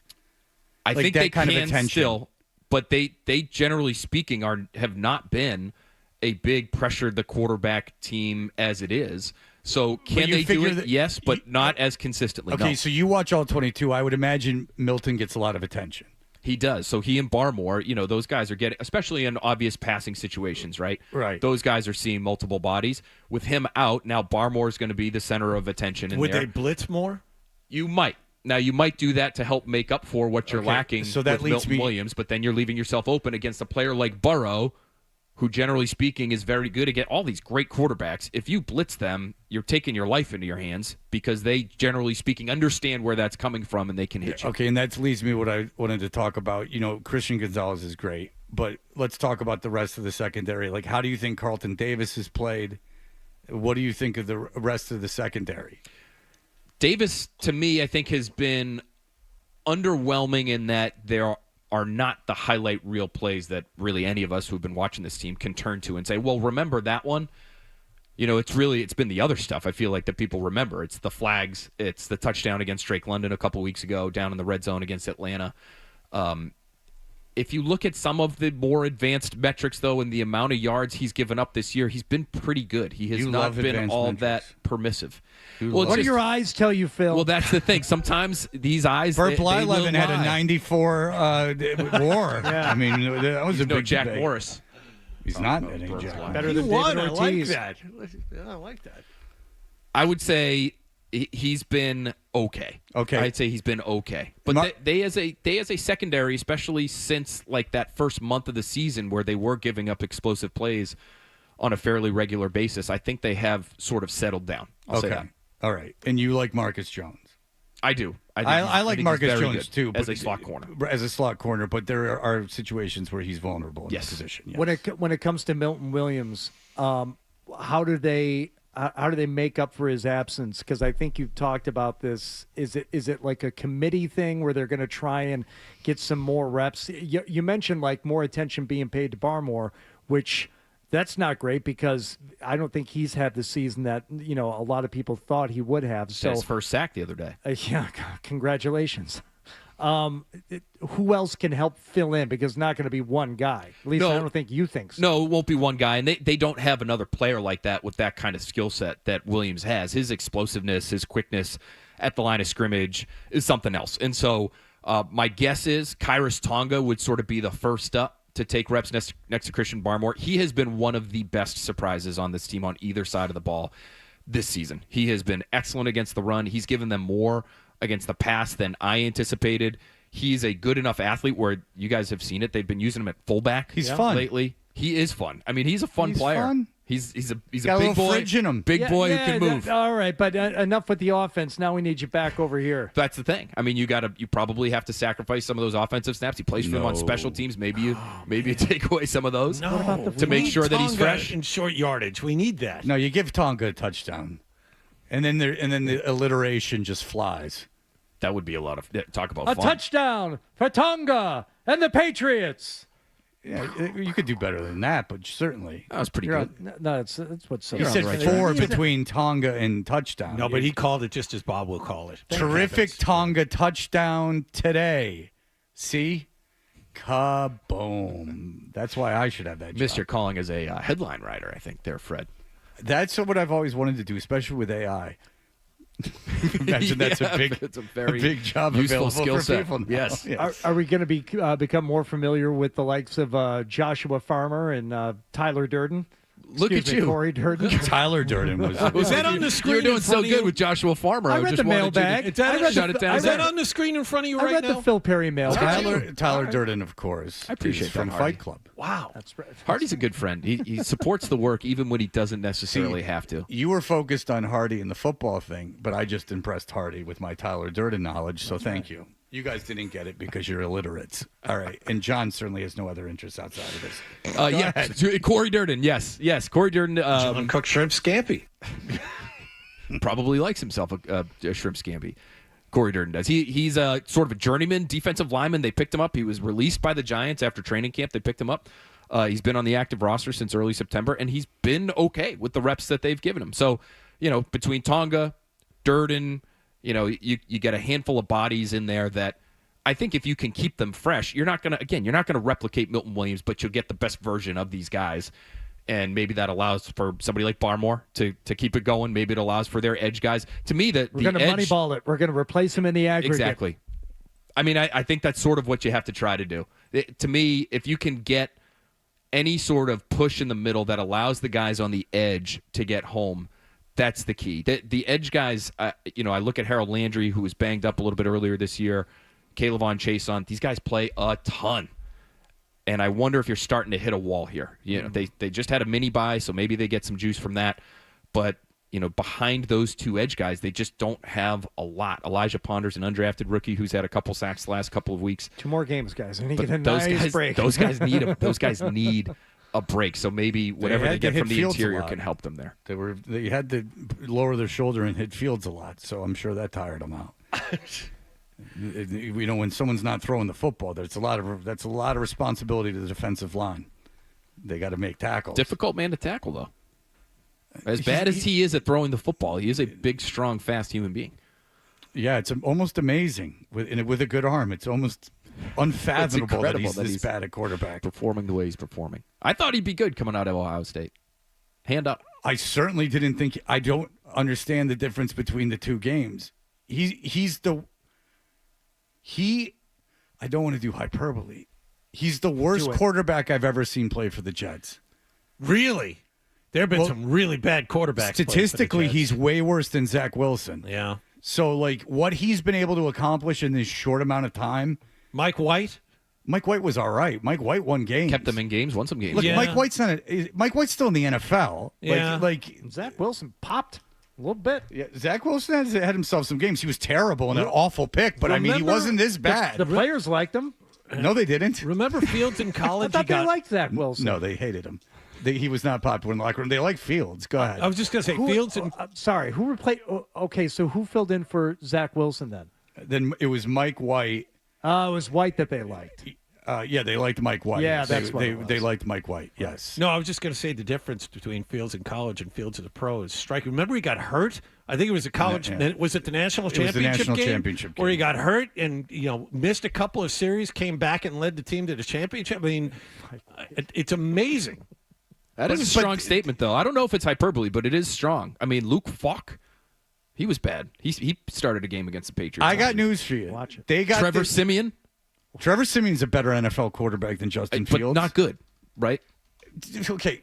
I'm not arguing you. I'm just saying it was a strong statement. You're proving his point. Yeah. You're proving my point. I never said any of these guys were good. I'm saying out of a sea of disasters, this could be the worst disaster I've ever seen. I'm trying to find. Because Glenn Foley doesn't count, because Glenn Foley was better than him. Bryce Petty. Yeah, okay. Oh, that's the kid from that's the kid that was really good at maybe Baylor. Yeah, it was Baylor. Yes, Baylor. I think. Yeah. No, he was a draft pick of the Jets, 4th round draft pick. And you know what? Every draftnik loved that pick because they said, "Oh wow, this kid was a huge star." Remember Michigan State? Take a shot. Yeah. 4th round. Michigan State beat him in a game like 70-60, like a bowl game. You guys don't remember that? Brooks Bollinger. You weren't at Terry O'Reilly's by yourself during the day watching that game and drinking? Brooks Bollinger. Well, I'm going back like 20 years now. I mean, this is. I mean, you're going to have to remember that I don't know some of these guys. I just know statistically, he's done less. He's been worse in less time than Zach Wilson was in more time. That's fair. Like he's had several yards under 100 passing in half a season. And it took Zach Wilson, I think, like 2.5 seasons to get there. No, we're Bollinger started 9 games in 2005. That's how far I have to go back so far. Oh, well, that was right before the glory days of Rex Ryan and Marquis Sanchez. Yeah. All right. There you go, Phil Perry. We managed to bring the Jets into a conversation, and that's all I can really ask for. Phil Perry, NBC Sports Boston, good stuff. I'm very excited about this game on Sunday. Now, I can't lie. I'm tickled that he's playing in this game, Joe Burrow, potentially, because it was going to be a real snooze, and now it might be a little bit interesting. All right. Thank you, Phil. Thank you, boys. Appreciate it. We'll wind this thing down with our sponsored stack segment in just a moment. Sports Hub headlines presented by Celsius Energy.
Stack monster, baby. It's time for The Stack on Toucher and Hardy. The Stack is brought to you by New England's largest Volkswagen dealer group at Colonial. VW.com, located in Medford, Wellesley, and Westboro. Come see the amazing finance and lease offers during VW's Winter Deal Days. Yes, you can have it all at Colonial. A listener sent us an email that there are betting props on Flacco for Sunday and said, do you think this matters? I can't imagine that matters because they would just, if he's ruled out, they would just get rid of they would just get rid of the props, right? I would assume. I don't know how Vegas would know if Burrow's playing or not by now. I know that they're very in the know. You'd have to ask Lifshatz about that. Again, what did I say? I've lost 11 of my last 13 bets. It was an impressive number, yeah. I thought you said you had lost your last 13. No, 11 of 13. But the two I've won were not football. Basketball, for whatever reason, I can bet on. Well, you know me in the Spartans. I'm very tuned into that team. I probably see 99% of every Michigan State Spartans basketball game. And I live bet those games because in this instance, at least last year, made enough money to take money out of the account where I had more money than I was ever going to bet. I didn't know I was going to go on this kind of run where I needed to put money back in. But I had a surplus of money. Yes, Jonathan. The over-under on the Patriots game is also something I find interesting. Highest over-under on the board this week. 50.5? Yes. Yep. I've seen it at 51 this morning in different places, but 50.5 seems to be the consensus. I wonder if that's that. I bet you they think that the Patriots are just going to put up like a million points on Cincinnati.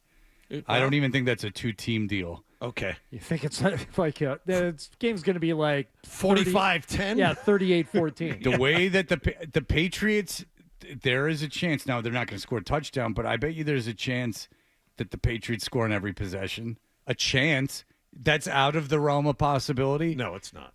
With this defense, I mean, just eyeballing normal metrics. You know, how they are against the pass, how they are against the run, and overall and scoring. This defense, they've given up 330 points in 10 games. I saw them in person. I mean, they fell apart. I mean, they're awful. They let the Jets with Justin Fields score 18 points in less than a quarter. I mean, they're horrible. And without a halfback pass. I mean, it was a real situation. So anyway, I'm really glad there's a chance Burrow plays because that will make it so much more fun. The more we talked about this morning, I agree with Phil. He's definitely playing on Sunday. I've talked myself into this. I would be very surprised. I mean, he could have a setback, but short of that, I can't imagine he wouldn't play. Zach Taylor had a chance to stop everything. He had a chance to stop everything yesterday. He had a chance to stop everything during his radio interview this morning. Didn't do it either time. Okay, I'll put it in this way. Okay, so Lamar Jackson didn't practice yesterday. Do you think he's going to play on Sunday? Yes. Okay, so he didn't practice yesterday, and we all think he's going to play on Sunday. Burrow practiced yesterday. Full practice. Of course he's going to play. Yeah, not limited, full. Lamar Jackson didn't practice at all. We assume he's playing on Sunday. Right. Joe Burrow had a full practice, and he's not going to play on Sunday? Watch, he doesn't, but... No, he's going to play. One tweet to get to here in the stack from Matthew Jensen, who still has one of the best Twitter avatars ever. It's LeBron laying on his stomach in the locker room reading a book. This is to me and John, or me and Adam. John Wallach is in that rarefied air within the Venn diagram where someone who enjoys large cabooses but has no clue what grits are. And yes, that is That's a good line. John Cook shrimp scampi. Good line. There you go. That's a Foodie? Yes. As a matter of fact. There you go. Very good. Scott and I shared an elevator. Oh, yeah? What's up? George wasn't in there. I was sad about that. It's better if George is in the elevator with you. Yeah. George has taken many pictures with you, and he put up a picture of him and Felger, like just with this glorious praise of Felger. What? I'm going to ask you guys this in all seriousness. Just take a second. Once you're NWO for life. Okay, so George takes pictures with Scott all the time and puts them on Every social day. media, whatever. And I figured because Scott is huge and played professional football, like he's a big deal. He does the games and everything. So that's it. But then one of you put on a Slack that George had taken some picture with Felger, who I thought was Opie from Opie and Anthony. Have you heard Felger on George? No, but very intrigued by him. Felger doesn't know T-Bone's name is Tom. He doesn't know anybody else's name in the field. He knows George Sepulveda, that he's the people's champ. That's how Felger actually introduces him when he's on Felger's show. Let me just finish this, and I want you guys. George is this smart. He knows how to grease people. But go ahead. Okay, but this is my point: is that he took this picture with Felger and put it on whatever account he has, and it was this like, I can't believe I get the chance to work with greatness. Right. I'm not making it up. Yeah. Like this is a dream come true. That mother effer. How many times has he worked with us? He's never asked to take a picture with any of us. Seriously. Like, we're just... Scott, I understood because he was a Pecking professional order. athlete. Pecking order. Obviously. Yeah. George is a smart kid. I've given him advice on stuff like who to grease and how to get ahead in the world. So our intern Cam, he's got it figured out. Life. He comes in, he bangs out when traffic days are here. Day of a holiday, I'm not coming in that day. Food drops come, he's first kid in line. He eats before we eat. Well, that's out of and necessity. T-Bone hates him, and that's what makes me like him that much more. Well, I don't know anyone who's a intern huge does- fan of his. Let's be honest. I hear he's very George- loud back there. George is like that mythical, one of Santa's elf's helpers. Like, he looks like one. He smells. He has a smell about him. He dresses like he's a 5-year-old, and he actually has 2 kids. I mean, I know he's in his late 30s, right? Well, he has That man, to dress. the kid's going to be 40 at some He point. has to dress like a 5-year-old. There's very limited options. It's just something that travels with me, yes. All right, so Scott, I understood. Professional athlete. Felger, I didn't understand. Felger's great, but I didn't. You understand what I'm saying? Yes, I Like, do. why is that I do. show so I do. impressive to work with? We do the same as them. Better at times. Who knows? It's all different. It's based on your day part. Who knows? I forgot about that. Yeah, Yes. who knows? Okay. All right. Anyway, that'll do it.